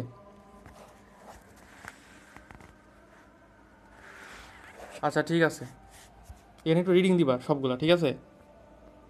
ওকে, তারপর আমি যেটা বলতে চাইছিলাম যে ভিটামিন, কোন ভিটামিনের জন্য কোন কোন রোগ হয়, ঠিক আছে, সেটা আমি আজানিটা আমি একটু লিখতে চাইছিলাম, যেহেতু আজানিটা আমি কথা বলা লাগে না। ওকে, দেখো এটা যদি আমি একটু লিখি যে ভিটামিন ই পর্যন্ত লিখছিলাম, ঠিক আছে, তারপর যেটা আছে সেটা হলো ভিটামিন বিয়ন। আচ্ছা, এটা তোমরা লেখা নাও, কেমন, একটু লেখা নাও আমার সাথে। বিয়ন, বিয়নকে বলা হয় থায়ামিন, ঠিক আছে, থায়ামিন। এবং এটার জন্য অভাবজনিত রোগ যেটা হয় সেটা হলো বেরি, না বেরি না, বেরি তো মনে হয়, বেরি, হ্যাঁ বেরি, আচ্ছা বেরি,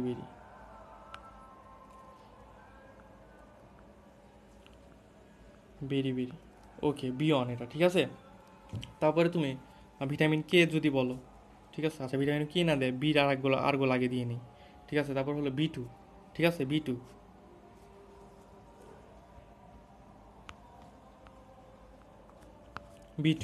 বি টু হলো রিবোফ্লাভিন, ঠিক আছে, রিবোফ্লাভিন। তো রিবোফ্লাভিন নামটা শুনে অনেকে বুঝতে পারতেছো যেটা কোন রোগ হবে, ঠিক আছে।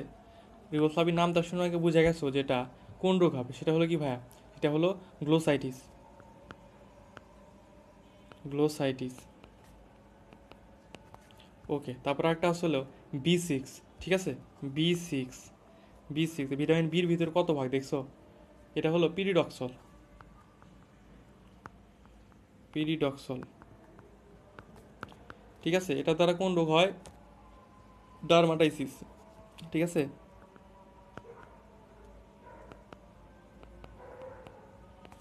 ওকে, তারপরে দেখো ভিটামিন বি12, বি12, ঠিক আছে, ভিটামিন বি12কে কী বলি বলো, এটাকে বলা হয় ফলিক অ্যাসিড, এটা খুবই ইম্পর্টেন্ট, ঠিক আছে, ফলিক অ্যাসিড, ফলিক অ্যাসিড এটা খুবই ইম্পর্টেন্ট। এবং এটার জন্য যে রোগ হয় সেটাকে বলি আমরা রক্ত শূন্যতা, রক্ত শূন্যতা, ঠিক আছে, এটা আমরা মোটামুটি সবাই জানি কম বেশি। আরেকটা হলো দেখো ভিটামিন সি, সেটা হলো অ্যাসকর্বিক অ্যাসিড, ঠিক আছে, ভিটামিন সি বা অ্যাসকর্বিক অ্যাসিড যেটা,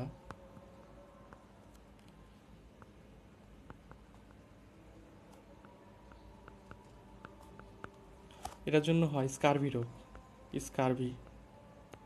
আর একটা হলো যেটা বলতে চাইলাম যে ভিটামিন কে, ঠিক আছে, ভিটামিন কে বলা হয় ফিলোকুইনন, ঠিক আছে ভাইয়া, ফিলোকুইনন, ফিলোকুইনন, ফিলোকুইনন। এটার জন্য যে রোগ হয় সেটা হলো ভাইয়া রক্তক্ষরণ, রক্তক্ষরণ, ঠিক আছে, রক্তক্ষরণ। ওকে, তো এগুলো একটু মনে রাখা ট্রাই করবা, ঠিক আছে, এগুলো কিন্তু মেডিকেলে দিয়ে দিতে পারে যে কোনো টাইমে, বুঝতে পারছো কিনা। এগুলো শুধু এই বই না, আমাদের মনে করো যে হাজারি স্যারের বই, ঠিক আছে, তারপর গুহ স্যারের বই, আর যত বই আছে অন্যান্য রাইটারের, সব রাইটারের বইয়ের সবগুলো এক কোর্স করে একসাথে লিখে দিলাম, ঠিক আছে। তো মনে রাখবা, যদি মাঝখানে নামগুলো মনে রাখতে নাও পারো, জাস্ট ভিটামিনের নামগুলো মনে রাখবে এবং অভাবজনিত রোগগুলো মনে রাখবা মাস্ট, ঠিক আছে। ওকে, তো চলো আবার আমরা শুরু করি, ঠিক আছে। এখন আমরা পড়বো ভাইয়া কিলোটিং এজেন্ট, কী পড়বো ভাইয়া, কিলোটিং এজেন্ট। তো কিলোটিং এজেন্ট আমরা কী মনে রাখতে বলছিলাম, কিলোটিং এজেন্ট কিন্তু বলছিলাম ইডিটিএ এবং কি আরেকটা বলছিলাম হলো ড্যাপ মেবি, ঠিক আছে। ওকে, দেখো যেখানে যেটা বলছে যে ইডিটিএ, ঠিক আছে, ইডিটিএ কই, ইডিটিএ কই, এই যে দেখো, এই যে ইডিটিএ, ওকে, ঠিক আছে। দেখো ইডিটিএর মানে কি, ইডিটিএর মানে কি, ইডিটিএর মানে হলো ইথিলিন ডায়ামিন টেট্রাঅ্যাসিটেট, ঠিক আছে। ওকে, ওটা আমার না মনে রাখলেও চলবে, ঠিক আছে। এবং দেখো এখানে কথা বলছে যে EDT এর সাথে 6টি সন্নিবেশ বন্ধন থাকে, ঠিক আছে। কয়টি থাকে ভাইয়া? 6টি সন্নিবেশ বন্ধন, ঠিক আছে। এবং লিগ্যান্ড বা কিলেটিং এজেন্ট কোনগুলো থাকে, ঠিক আছে। দেখো আয়রন 2+ বা ফেরাস, ফেরিক এবং কি কোবাল্ট 3+, এগুলো একটু মনে রাখবা, বুঝতে পারছো কিনা? ওকে। এবং দেখো EDTA হলো শিল্পক্ষেত্রে ব্যবহৃত সবচেয়ে বেশি, ঠিক আছে, কিলেটিং এজেন্ট, ঠিক আছে। শিল্পক্ষেত্রে ব্যবহৃত হয়, ঠিক আছে, শিল্পক্ষেত্রে ব্যবহৃত হয় এটা সবচেয়ে বেশি, বুঝতে পারছো কিনা? ওকে। এখন দেখো আমরা এতক্ষণে যা যা পড়ছি সে সব কিছু ওরা একটা ছকের মাধ্যমে বইয়ে তুলে ধরছে, ঠিক আছে। ছকটা 100% লাগবে, ঠিক আছে। এবং ছকটা যাচাই করে রিডিং দিবা মানে আগের পড়াগুলো যদি পুরো আসো দেখবা এই ছকটা এখন সব পারতাছো, ঠিক আছে। যেমন দেখো এই যে সোডিয়াম বেনজয়েড, ঠিক আছে, সোডিয়াম বেনজয়েড অনুমোদিত মাত্রা কত? 200 ppm, ঠিক আছে।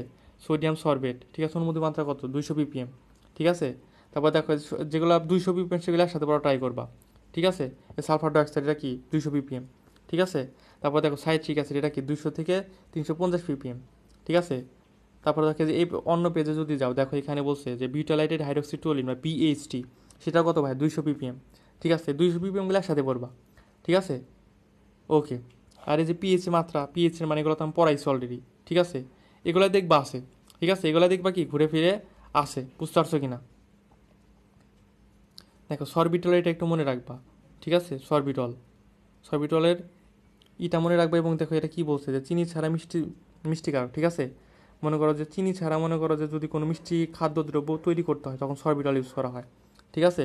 এবং দেখো এটার কিছু গুণ আছে, সেটা হলো কি ভাইয়া, যে শিশুর দাঁত ক্ষয় রোধক, ডায়াবেটিক চকলেট এবং কি রোগীর হিতকর, ঠিক আছে। মানে কি এখানে ডায়াবেটিক চকলেট বলতে কি বুঝাইছে? আচ্ছা, যাদের ডায়াবেটিস আছে তারা কি চিনি খাইতে পারে না কিন্তু, ঠিক আছে। কিন্তু তাদেরও তো মিষ্টি খাইতে ইচ্ছা করে, ঠিক আছে। কিন্তু আমরা কি জানি যে এই সরবিটল হলো কি চিনি ছাড়া মিষ্টি, ঠিক আছে। মানে মিষ্টি লাগবে কিন্তু চিনি নাই। তো তাহলে কি এটা আমরা যাদের ডায়াবেটিস আছে তাদেরকে দিতে পারি, ঠিক আছে। ওকে। দেখো এখানে একটা কথা বলছে যে এই সরবিটাল একটা নাম হলো E420, ঠিক আছে। এবং দেখো লেসিথিনের একটা নাম হলো E322, ঠিক আছে। তো এইগুলো একটু লাগবে, বুঝতে পারছো কিনা? যেটা পরের লাইনে বলছে যে ফুড অ্যাডিটিভের নির্দিষ্ট নম্বর এর সাথে যুক্ত থাকে, ঠিক আছে। এটা হলো এই নাম্বারটা হলো ফুড অ্যাডিটিভের নাম্বার, ঠিক আছে। যেমন এই যে বলছে যে সরবিটল কি E420। ওকে। দেখ এখন আমরা যেটা বলবো যে কোটাজাতকরণ বা ক্যানিংয়ের মূলনীতি, ঠিক আছে। কোটাজাতকরণ এটা হলো এক ধরনের কি খাদ্য সংরক্ষণ পদ্ধতি, ঠিক আছে। মনে করো যে এটা আসলে আমাদের দেশে প্রচলিত নাই, বিশেষ করে চায়না, জাপান, ঠিক আছে, এগুলো দেশে মনে করো যে কোটাজাতকরণ পদ্ধতি খুবই ফেমাস, ঠিক আছে। ওরা মনে করো যে 1 মাস 2 বছর একটা মাছ রান্না করে ওইটা মনে করো যে 2 বছর 3 বছর পর্যন্ত রাইখা দেয় এই কোটাজাতকরণের মাধ্যমে, বুঝতে পারছো কিনা? দেখো কোটাজাতকরণ পদ্ধতি এখানে সংজ্ঞাটা কি বলছে, যে কোটাজাতকরণ বা ক্যানিং হলো খাদ্যবস্তু সংরক্ষণের একটি নির্ভরযোগ্য তাপীয় শূন্যকরণ পদ্ধতি, ঠিক আছে। তাপীয় শূন্যকরণ বা কি থার্মাল অ্যানারোবিক, ঠিক আছে। ওকে।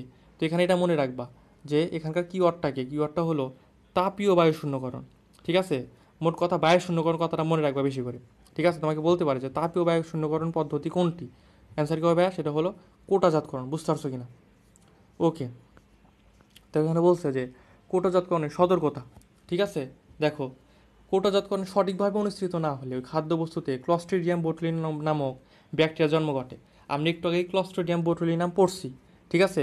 ক্লস্ট্রিডিয়াম বোটুলিনাম পড়ছি, ঠিক আছে, যে নাইট্রেট লবণগুলো কী করে ক্লস্ট্রিডিয়াম বোটুলিনামের সেল মেমব্রেন ফাটায় দেয়, ঠিক আছে। তো এই কোটাজাতকরণ পদ্ধতি যদি ঠিকভাবে না করে, ঠিক আছে, মানে কোনো যদি ত্রুটি থাকে তাহলে কী হয় ভাইয়া, এই ক্লস্ট্রিডিয়াম বোটুলিনাম নামক ব্যাকটেরিয়া তখন আক্রমণ করবে, ঠিক আছে।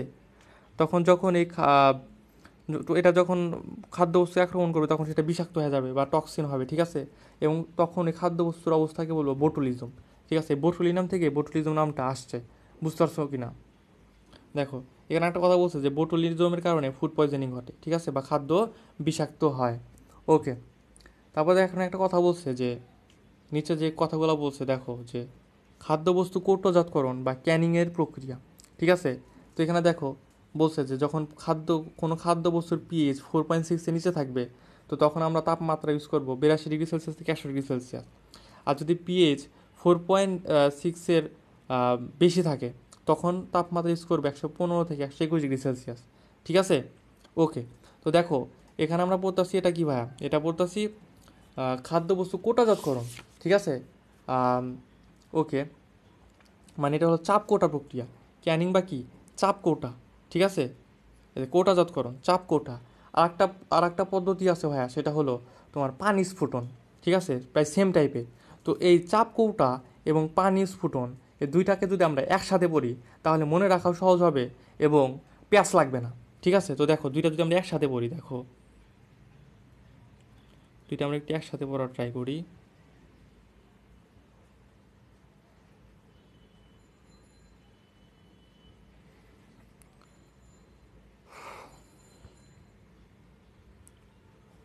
সবাই একটু লিখে নাও এটা, ঠিক আছে, যা লিখে দিব একটু লিখে নিবা।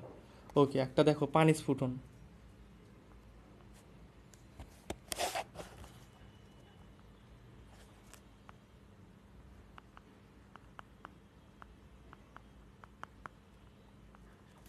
আর একটা হলো ভাইয়া চাপ কৌটা, চাপ করা, ঠিক আছে, দুইটা পদ্ধতি আলাদা আলাদা। তো দেখো পিএইচ মান, আমি যদি প্রথমে পিএইচ মান না কথা বলি, ঠিক আছে, ধরো পিএইচ মান, পিএইচ, ঠিক আছে, পিএইচ মান। তো দেখো পিএইচ মান কত থাকবে, পিএইচ মান পানি স্ফুটনে থাকবে 4.6, 4.6-এর সমান অথবা কম, ঠিক আছে, 4.6-এর সমান অথবা কম, ঠিক আছে। এবং দেখো চাপ কোটা, চাপ কোটা যেটা, সেটাতে দেখবো যে 4.6-এর বেশি, বুঝতে পারছো কিনা। যখন আমরা দেখবো যে পিএইচের মান 4.6-এর বেশি, তখন আমরা চাপ কোটা পদ্ধতি অবলম্বন করব, ঠিক আছে। ওকে, এটা গেল পিএইচ, বুঝতে পারছো কিনা। ওকে, দেখো তারপরে যেটা পড়বো সেটা হলো,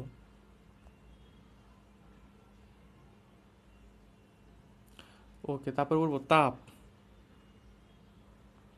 তাপ মানে তাপমাত্রা আর কি, ঠিক আছে, তাপমাত্রা কত থাকবে। তো দেখো পানি স্ফুটনে তাপমাত্রা থাকবে 82 থেকে 100 ডিগ্রি সেলসিয়াস, ঠিক আছে, 82 থেকে 100 ডিগ্রি সেলসিয়াস, ঠিক আছে। আর দেখো চাপ কৌটা, চাপ কৌটা আমরা মাত্রই বললাম না, দুই ধরনের ক্রাইটেরিয়া থাকে এবং দুই ধরনের কি থাকে, যে দুই ধরনের তাপমাত্রা থাকতে পারে, ঠিক আছে, দুই ধরনের তাপমাত্রা থাকে, এক এক পিএইচের ক্ষেত্রে এক এক তাপমাত্রা থাকে, ঠিক আছে। তো দেখো সেই দুইটা তাপমাত্রা আমরা এখানে লিখবো, একটা হলো ভাই 82 থেকে 100 ডিগ্রি সেলসিয়াস, আরেকটা কি, আরেকটা হলো 115 থেকে 121 ডিগ্রি সেলসিয়াস। ওকে, এটা গেল তাপ, ঠিক আছে, তাপমাত্রা আর কি। তারপরে দেখো, তারপরে যদি আর একটা যেটা আছে সেটা যদি বলি, সেটা হলো ভাই চাপ, ঠিক আছে, চাপ, চাপ। আচ্ছা এটা কি, এটা হলো পানি স্ফুটন, আর এটা হলো চাপ কৌটা। আচ্ছা পানি স্ফুটনে কি কথার ভিতরে কোনো চাপ আছে, চাপ কথা কিন্তু নাই, তার মানে পানি স্ফুটনের ক্ষেত্রে চাপ থাকবে না, চাপ নাই। কিন্তু চাপ, চাপ কৌটা, এটা তো চাপ কোটা পদ্ধতি, এই যে দেখো এটা তো চাপ কোটা পদ্ধতি, তাই না। তো চাপ কোটা পদ্ধতি মানে কি, চাপ অবশ্যই থাকবে, ঠিক আছে। তো এই ক্ষেত্রে চাপ কত ভাইয়া, 10 থেকে 15 পাউন্ড, ঠিক আছে, 10 থেকে 15 পাউন্ড, 10 থেকে 15 পাউন্ড। ওকে, এখন যদি বলি উদাহরণ, ঠিক আছে, উদাহরণটাও লাগে, উদাহরণটা লাগে, ঠিক আছে, উদাহরণ, উদাহরণ বলি, ঠিক আছে, উদাহরণ যদি বলি, দেখো উদাহরণ কি বলবা, এখানে বলবা টক ফল, টক সবজি, ঠিক আছে, টক ফল, টক সবজি, মানে সব কিছু টক প্লাস আর একটা জিনিস থাকবে, সেটা হলো মশলা, মশলা, ঠিক আছে। আর এখানে উদাহরণ হবে যে এগুলা বাদে সব, এগুলা বাদে সব, ঠিক আছে, প্লাস সাথে মনে করো যে মাছ মাংস থাকবে, মাছ মাংস, ঠিক আছে। তো দেখো আমরা কি কি পড়লাম একটু যদি রিকল করি, দেখো যে পানি স্ফুটন পদ্ধতি এবং কি চাপ চাপ কৌটা পদ্ধতি। পানি স্ফুটন পদ্ধতি পিএইচ কত থাকে, 4.6-এর সমান অথবা কি 4.6-এর কম। আর চাপ কৌটাতে থাকে কত, 4.6-এর বেশি। তাপ কত থাকবে, চাপ বা পানি স্ফুটন থাকবে 82 থেকে 100 ডিগ্রি সেলসিয়াস, চাপ কৌটাতে কত থাকবে 82 থেকে 100 ডিগ্রি সেলসিয়াস অথবা কত 115 থেকে 121 ডিগ্রি সেলসিয়াস। তারপরে দেখো চাপ কত থাকবে, এখানে চাপ থাকবে না, এখানে চাপ থাকবে, কারণ কি এখানে নামের ভিতরে চাপ নাই, এখানে নামের ভিতরে চাপ আছে, বুঝতে পারছো কিনা। উদাহরণ কি, টক ফল, টক সবজি এবং মশলা, ঠিক আছে, এবং টক ফল, টক সবজি, মশলা বাদে সব কিছু, ঠিক আছে। আর এক্সট্রা মনে রাখবো হলো মাছ মাংস, ঠিক আছে, মাছ মাংস। তাহলে তোমাকে প্রশ্ন কিন্তু অনেকভাবে বলতে পারে, উদাহরণও চাইতে পারে যে মাছ মাংস কোন পদ্ধতিতে সংরক্ষণ করা হয় ভাই, চাপ করো নাকি পানি স্ফুটন, বুঝতে পারছো কিনা। ওকে,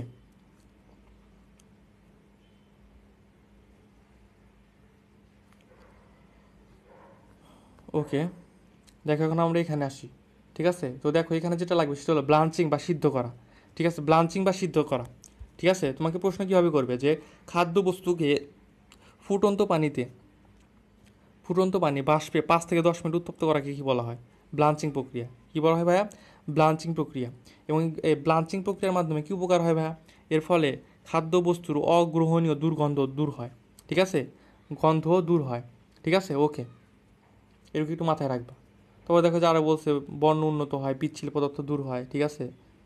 এনজাইম মাইক্রো অর্গানিজম, ঠিক আছে, বিনষ্ট হয়। ওকে, এগুলো একটু মনে রাখবা, ঠিক আছে? এগুলো সবগুলো মনে রাখতে না পারলে এটা খুব ভালো করে মনে রাখবা যে খাদ্যবস্তুর অগ্রহণীয় গন্ধ দূর হয়, ঠিক আছে?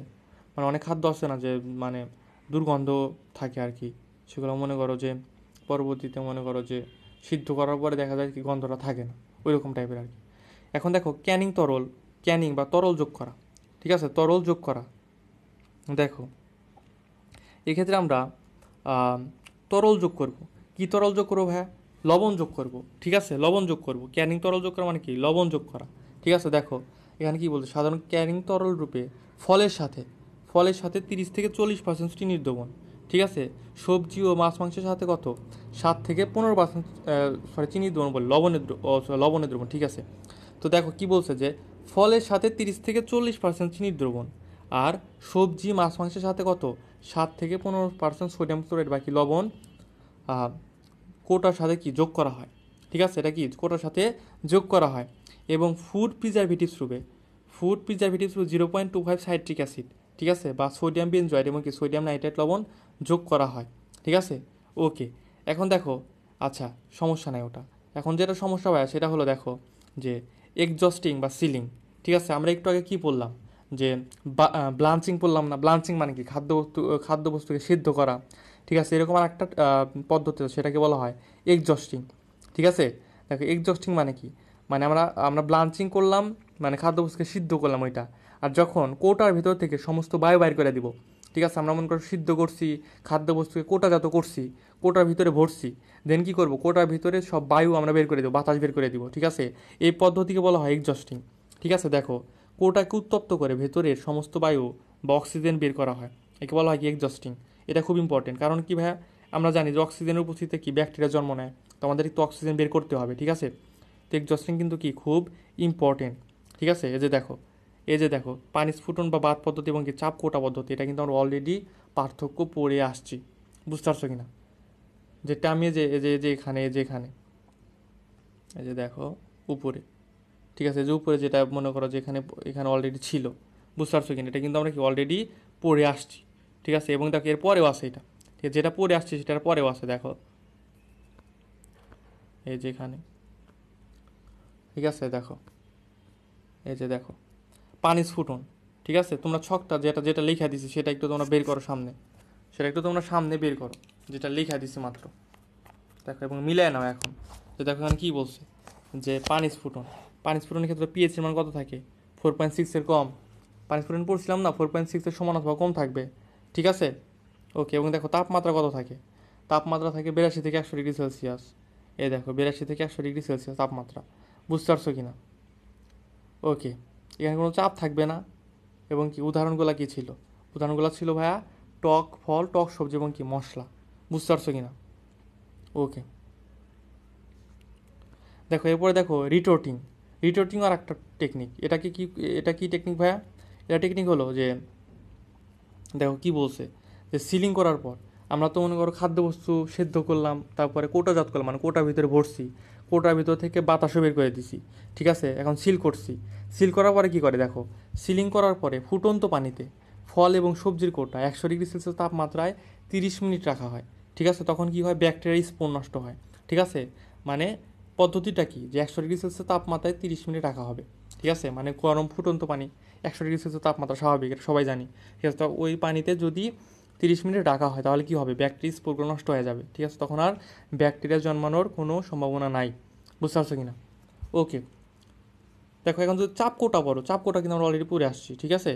দেখো চাপ কোটাতে কী পড়ছিলাম যে এদের পিএইচের মান কত থাকে? 4.6-এর বেশি থাকে, দেখো 4.6-এর বেশি থাকে, বুঝতে পারছো কি না? ওকে, আরও কি পড়ছিলাম? দেখো তাপমাত্রা কত থাকে? 82 থেকে 100 ডিগ্রি সেলসিয়াস তাপমাত্রা থাকে, ঠিক আছে? অথবা দেখো অথবা কত থাকে? 115 থেকে 121 ডিগ্রি সেলসিয়াস, ঠিক আছে? দেখো দুইটা কিন্তু পড়ছি, 82 থেকে 100 এবং 115 থেকে 121, দুইটা কিন্তু আমরা অলরেডি পড়ে আসছি। এবং তাপ দেখো চাপ কত থাকে, চাপ থাকে যে 10 থেকে 15 পাউন্ডাল চাপ, ঠিক আছে, এটাও কিন্তু আমরা অলরেডি কি পড়ে আসছি, ঠিক আছে, তাহলে কিন্তু ভুল হওয়ার কোনো লাইন নাই। বুঝতে পারছো কি না? ওকে, এখানে আর কিছু লাগবে না। দেখো এখন দেখো ফুড লেকার, ঠিক আছে, দেখো এই যে আমরা ক্যান ইউজ করলাম, মানে এই যে এটার ভিতরে ধরো আমরা খাদ্যবস্তু প্রথমে ব্লাঞ্চিং করলাম, তারপরে এক্সজস্টিং করলাম, ঠিক আছে, তারপর রিটোটিং করলাম, সব কিছু করে আমরা এটার ভিতরে খাদ্যবস্তু রাখছি, ঠিক আছে। এখন এটার ভিতরে এক ধরনের প্রলেপ থাকবে, ঠিক আছে, এই ক্যানের ভিতরে, এই ক্যানের ভিতরে এক ধরনের প্রলেপ থাকে, এই প্রলেপটাকে বলা হয় ফুড লেকার, ঠিক আছে, ওটা কি বলা হয় ফুড লেকার। এবং এই প্রলেপ হিসাবে কি থাকে জানো? প্রলেপ থাকে ফেনোলিক এবং ফেনোলিক হাইপ্রক্সি অথবা কি ভিনাইল রেজিন, ঠিক আছে, এটা কি প্রলেপ হিসাবে থাকে।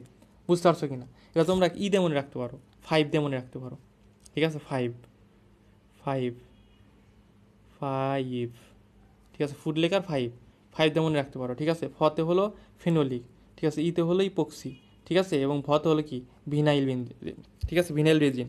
বুঝতে পারছো কিনা?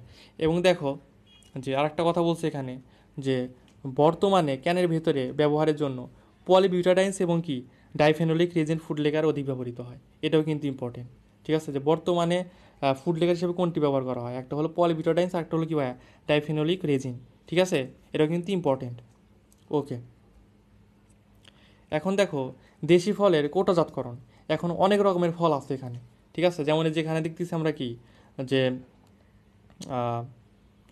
এখানে মনে করো যে এটা কি, এখানে মনে করো যেখানে কোন কোন ফলের কথা বলছে, কাঁঠাল মাঠাল, ঠিক আছে, কাঁঠাল, এখানে দেখো ক্যানিং তরল ডুবে 30 থেকে 40% চিনির দ্রবণ, তারপরে 0.25% সাইট্রিক অ্যাসিড, ঠিক আছে, এগুলা। তারপরে দেখো এ নিচে যাবা যেখানে বলছে যে আমের আমের কোটোজাতকরণ পদ্ধতি, এখানে আবার আর এক তথ্য, ঠিক আছে, দেখো এগুলো কিন্তু খুবই ইম্পর্টেন্ট, মেডিকেল ডেন্টাল আসতেছে, অনবরত আসতেছে। তারপরে দেখো আনারস, ঠিক আছে, আনারসের এখানেও মনে করো যে আলাদা সিস্টেম আছে, যে চিনির দ্রবণ সাইট্রিক অ্যাসিড, ঠিক আছে। তারপরে দেখো মনে করো যে পেয়ারা, ঠিক আছে, পেয়ারার এখানে দেখা যায় চিনির দ্রবণ সাইট্রিক অ্যাসিড, শুধু এটুকুই লাগে, ঠিক আছে, কত পার্সেন্ট সাইট্রিক অ্যাসিড স্করবিক অ্যাসিড, ঠিক আছে, এগুলো লাগে। বুঝতে পারছো কিনা? তো এরকম আরও অনেক কিছু আছে, আরও অনেক কিছুই আছে। তারপর দেখো যাবার আছে কি যে কাঁঠাল, কাঁঠাল আছে, ঠিক আছে, কাঁঠাল যেটা বললাম, কাঁঠাল। তারপর আবার কি আছে দেখো, দেখো দেখো আবার আছে এখানে, দেখো আচ্ছা এই পর্যন্তই। আবার আছে দেখো টমেটো আছে, ঠিক আছে, টমেটো আছে, টমেটো আসে, মটরশুঁটি আছে, ঠিক আছে, দেখো একটু যদি আসো দেখো এই যে সবুজ মটরশুঁটি, ঠিক আছে, মটরশুঁটি আছে, ঠিক আছে, ভুট্টা আছে, এই যে ভুট্টা আছে, ভুট্টা। তো এতগুলা যদি তুমি আলাদাভাবে মনে রাখতে চাও, ঠিক আছে, তো মনে করো যে যদি আলাদা আলাদা পড়তে দেখো এই যে মটরশুঁটি, ঠিক আছে, এই যে মটরশুঁটি। ওকে, তারপর আবার কি আছে দেখো, টমাটো আছে, ঠিক আছে, টমাটো আছে, দেখো টমাটো, এই যে টমাটো 10% সোডিয়াম ক্লোরাইড এবং কি 5% চিনির দ্রবণ। তো আমরা এক কাজ করি, চলো এই সবগুলো একসাথে পড়ি, তাহলে আমাদের এত বারবার আলাদাও করা লাগবে না, ঠিক আছে, এত বারবার জায়গায় খোঁজাও লাগবে না, আবার মনে করো প্যাঁচ লাগার সম্ভাবনা নাই। ঠিক আছে, তোমরা এক কাজ করবা, আমি এটা এখন যেটা লিখে দিব সেটা সুন্দর করে লিখবা, লিখে বইয়ের ভিতরে লাগাই রাখবা। আর যখন পড়বা তখন বইয়ের ভিতরে এত খুঁজে খুঁজে পড়ার দরকার নাই, জাস্ট সব একসাথে থাকবে, একসাথে পড়বা, তাহলে ভুল বাও কম, মনে থাকবে বেশি, এবং কি প্যাচও লাগবে না। বুঝতে পারছো কি না? ওকে, চলো আমরা লিখে দিই।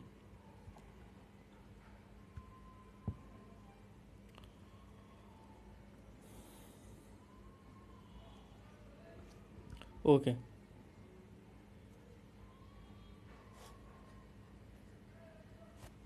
দেখো প্রথমে যেটা মনে রাখবা সেটা হলো পেয়ারা, ঠিক আছে, পেয়ারাটা একটু কঠিন, মানে 3টা উপাদান থাকে, এর জন্য পেয়ারাটা দিয়ে আমরা শুরু করি।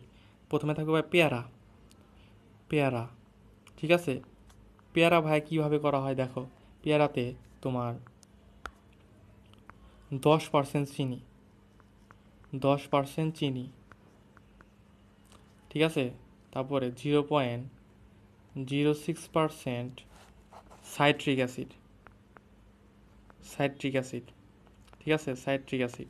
আর 0.125%, 0.125% স্করবিক অ্যাসিড।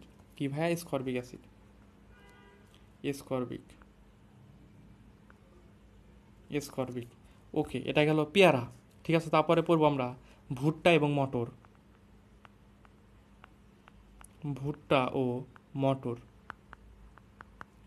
ভুট্টা ও মটর যদি একসাথে পড়ি সেটা হয় ভাইয়া দেখো যে 2% লবণ, 5% চিনি। 2% লবণ, 5% চিনি, চিনি। ঠিক আছে, এখন সবগুলো দেখবো যে দুইটা করে উপাদান, লবণ আর চিনি, লবণ আর চিনি। ঠিক আছে, তারপর দেখো আর একটা যদি পড়ি মাছ মাংস, মাছ ও মাংস। মাছ মাংস কী কী থাকবে ভাইয়া? মাছ মাংসে থাকবে, এটা আরও সহজ, 2% লবণ, 2% চিনি।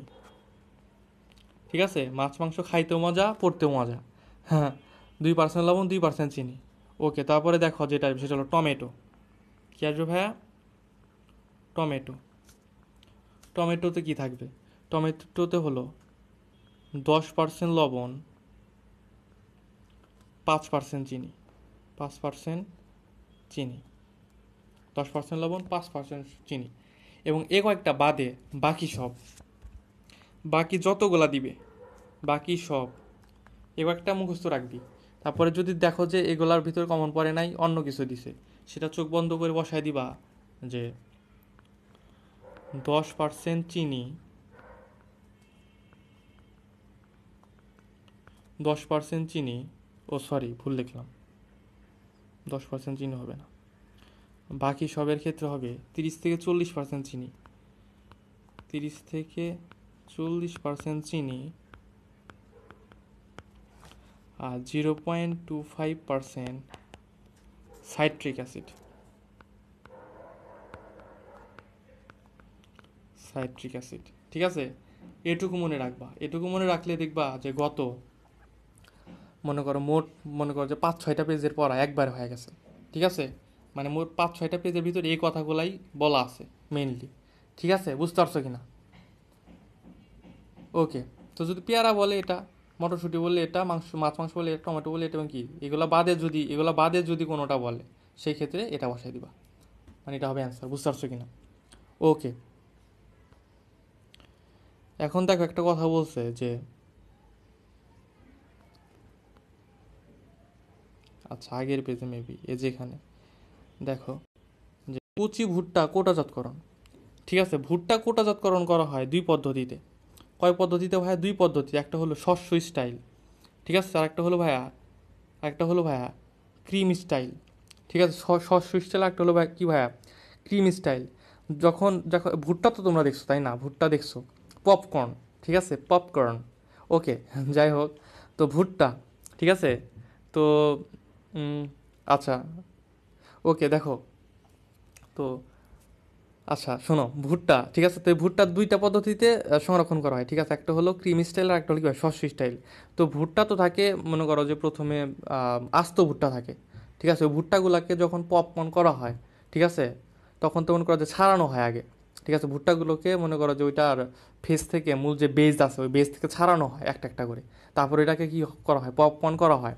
ঠিক আছে, কিন্তু যদি আস্ত ভুট্টা করা হয়, আস্ত ভুট্টা করলে সেটা হবে ভাইয়া ক্রিম স্টাইল। ঠিক আছে, আস্ত ভুট্টা কি ভাইয়া? আস্ত ভুট্টা, আস্ত ভুট্টা ক্রিম স্টাইল। আর যদি শস্য দানা বা ভুট্টাকে ছাড়াই করা হয়, ঠিক আছে, ছোট ছোট ছাড়াই করা হয়, তখন সেটাকে বলা হয় শস্য স্টাইল। ঠিক আছে, শস্য স্টাইল। বুঝতে পারছো কি না? এ কিন্তু প্যাচ লাগানো যাবে না। ওকে,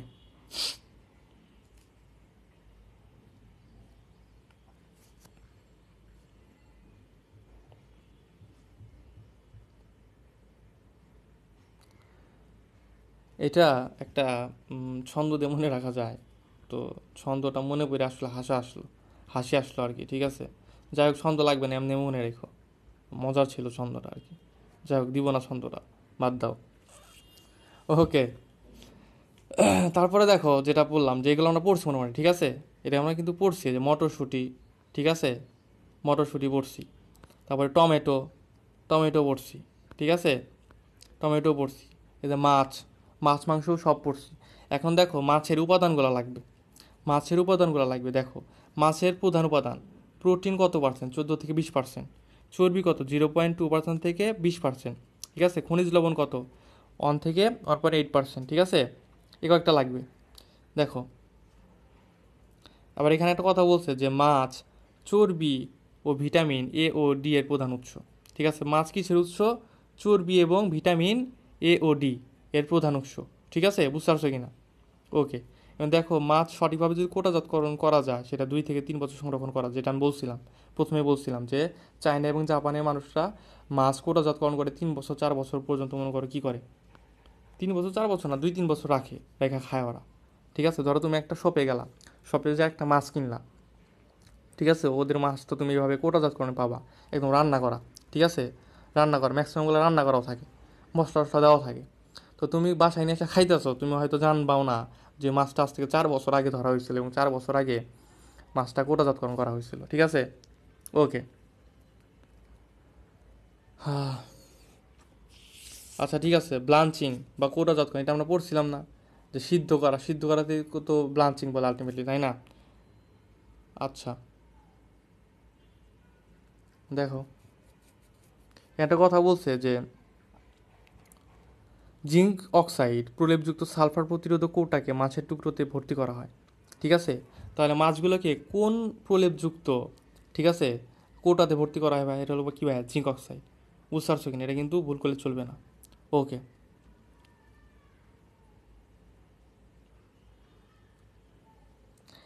জিঙ্ক সালফার কী করে ভাই, মাছের বর্ণ উজ্জ্বল করে।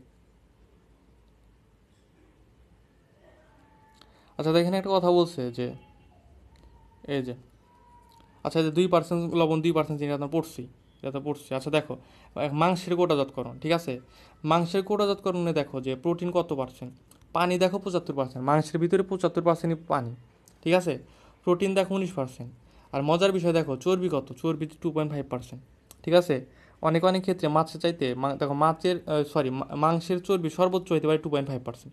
ঠিক আছে, আর যেটা আমরা আগে বললাম দেখো মাছের চর্বি কিন্তু 0.2 থেকে 20% পর্যন্ত হইতে পারে। ঠিক আছে, তো অনেকে দেখা যায় যে বলে যে ডায়েটে আছি মাংস খাবো না, ঠিক আছে মাছ খাবো, মাছ দেন। তো ভাই মাছে কিন্তু মাংসের চাইতে বেশি চর্বি থাকার সম্ভাবনা বেশি। ঠিক আছে, ওকে।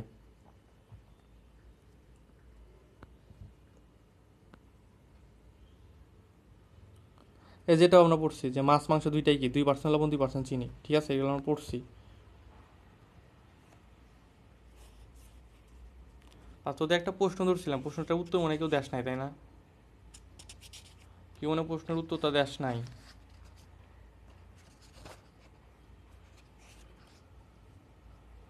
ওকে।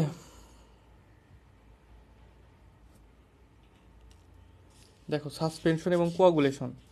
আচ্ছা এক কাজ কর, তোদের কি রেস্ট লাগবে, তোরা কি হাঁপায় গেছিস? রেস্ট চাইলে 5 মিনিটে রেস্ট দিতে পারি বল, কারণ মোটামুটি আমাদের চ্যাপ্টার অনেকটাই শেষ হয়েছে। ঠিক আছে, আর এখন যেগুলো পড়বে এগুলো মনে কর যে একটু মাথা টাথা আলায় যেতে পারে। ঠিক আছে, এগুলো একটু মনে কর যে প্যাঁচ মারা জিনিস আর কি। তো তোরা চাইলে 5 মিনিটে রেস্ট দিতে পারি বল, রেস্ট চাস নাকি একবারই শেষ করব? ব্রেক দিব নাকি, 5 মিনিট একটা ব্রেক দিব? বল, কমেন্ট কর, জানা, সবাই জানো, সবাই বলো।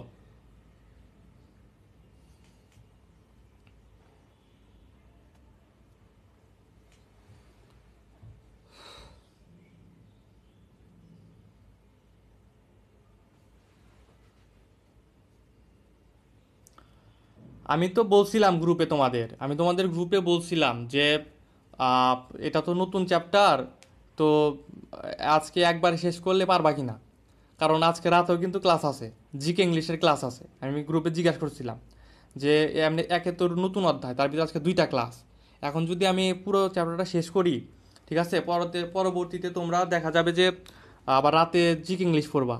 তো নতুন চ্যাপ্টার যেহেতু এর কখনো পড়ো নাই, তোমরা তো এইটুকু টাইমের ভিতরে শেষ করা কঠিন, অনেক কঠিন। ঠিক আছে, তো শেষ হয়তো অনেক করতে পারবে না, যেহেতু কেমিস্ট্রি ভাই, অনেক কিছু মুখস্থ করা লাগবে। আমি জিজ্ঞাসা করছিলাম যে পারবা কি না, তো একজন বলল যে কি বলে যে ভাই শেষ করে দেন, পারবো। তো আর কেউ কোনো কথা বললা না, তো আমি বললাম ঠিক আছে তোমরা যদি পারো আমি অবশ্যই শেষ করাবো, সমস্যা, আমার তো শেষ করাতে সমস্যা নাই। ঠিক আছে, আর তোমরা যদি বলতো যে সমস্যা, তাহলে আমি করতাম আজকে রাতের এই ক্লাসটা নিব না, জিকে ইংলিশ ক্লাসটা নিব না, এবং জিকে ইংলিশ ক্লাসটাও যে মেগা এক্সামের আগে একদিন ছুটি দিছিলাম, ওই ছুটির দিনে পড়াই দিব আজকে জিকে ক্লাসটা, ঠিক আছে, জিকে ইংলিশ ক্লাসটা। আর ভাবছিলাম যে তাহলে কেমিস্ট্রি ক্লাসটা দুইটা ভাগে ভাগ করবো, অর্ধেক এখন পড়াবো আর অর্ধেক রাতে পড়াবো, ঠিক আছে। তোমরা তো কোনো কথা বললা না, কারোর কোনো রেসপন্স নাই, ঠিক আছে। আমি এরকম ভাবছিলাম যে যদি তোমরা বলো যে না ভাই এত বড় চ্যাপ্টার একবারে পড়তে পারবো না, তাহলে এক কাজ করব যে কি বলে মানে জিকে ক্লাস এবং কেমিস্ট্রি ক্লাস একসাথে নিতে পারবো, একসাথে কমপ্লিট করতে পারবো না। তাহলে আমি জিকে ক্লাসটা ওই দিন নিতাম, আর কেমিস্ট্রি ক্লাসটা আজকে দুই ভাগ করে নিতাম, এখন অর্ধেক নিতাম, রাতে অর্ধেক নিতাম, সহজ হতো তোমাদের জন্য। তা তোমরা তো কিছু বললা না।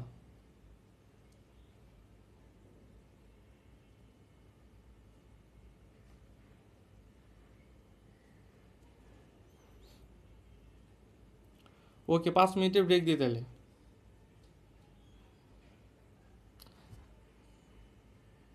আচ্ছা নেক্সট হাফ কি রাতে পড়বা বলো, সবাই বলো তাহলে, তাহলে রাতে নিব, ওটাও কিন্তু সুবিধা হয় যদি নেক্সট হাফ রাতে নিতে চাও। কারণ ভাইয়া শুধু অধ্যায় শেষ করার ধান্দায় থাকলে হবে না, ঠিক আছে।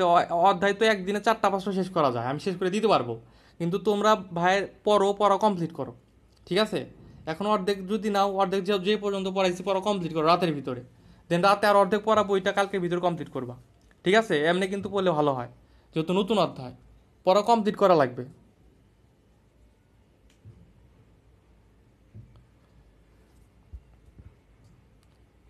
ওকে, তাহলে সাসপেনশন এবং কোয়াগুলেশন থেকে রাতে নিবনি, কেমন? ওকে, তোমরা তাহলে যতটুকু পড়াইছি ততটুকু পড়া ক্লিয়ার করো, কেমন? আর রাতে বাকিটুকু পড়াবো নি, ইনশাল্লাহ চ্যাপ্টার শেষ হয়ে যাবে। এটা ভালো হইলো, একবারে নিলে দেখা যাবে যে এনার্জি থাকবে না, অত পড়তে পারবা না। ওকে, যতটুকু পড়িস ভালোভাবে পড়ো, কেমন? আচ্ছা ঠিক আছে, তাহলে ক্লাসে এই পর্যন্ত থাকো। আসসালামু আলাইকুম সবাইকে, আল্লাহ হাফিজ।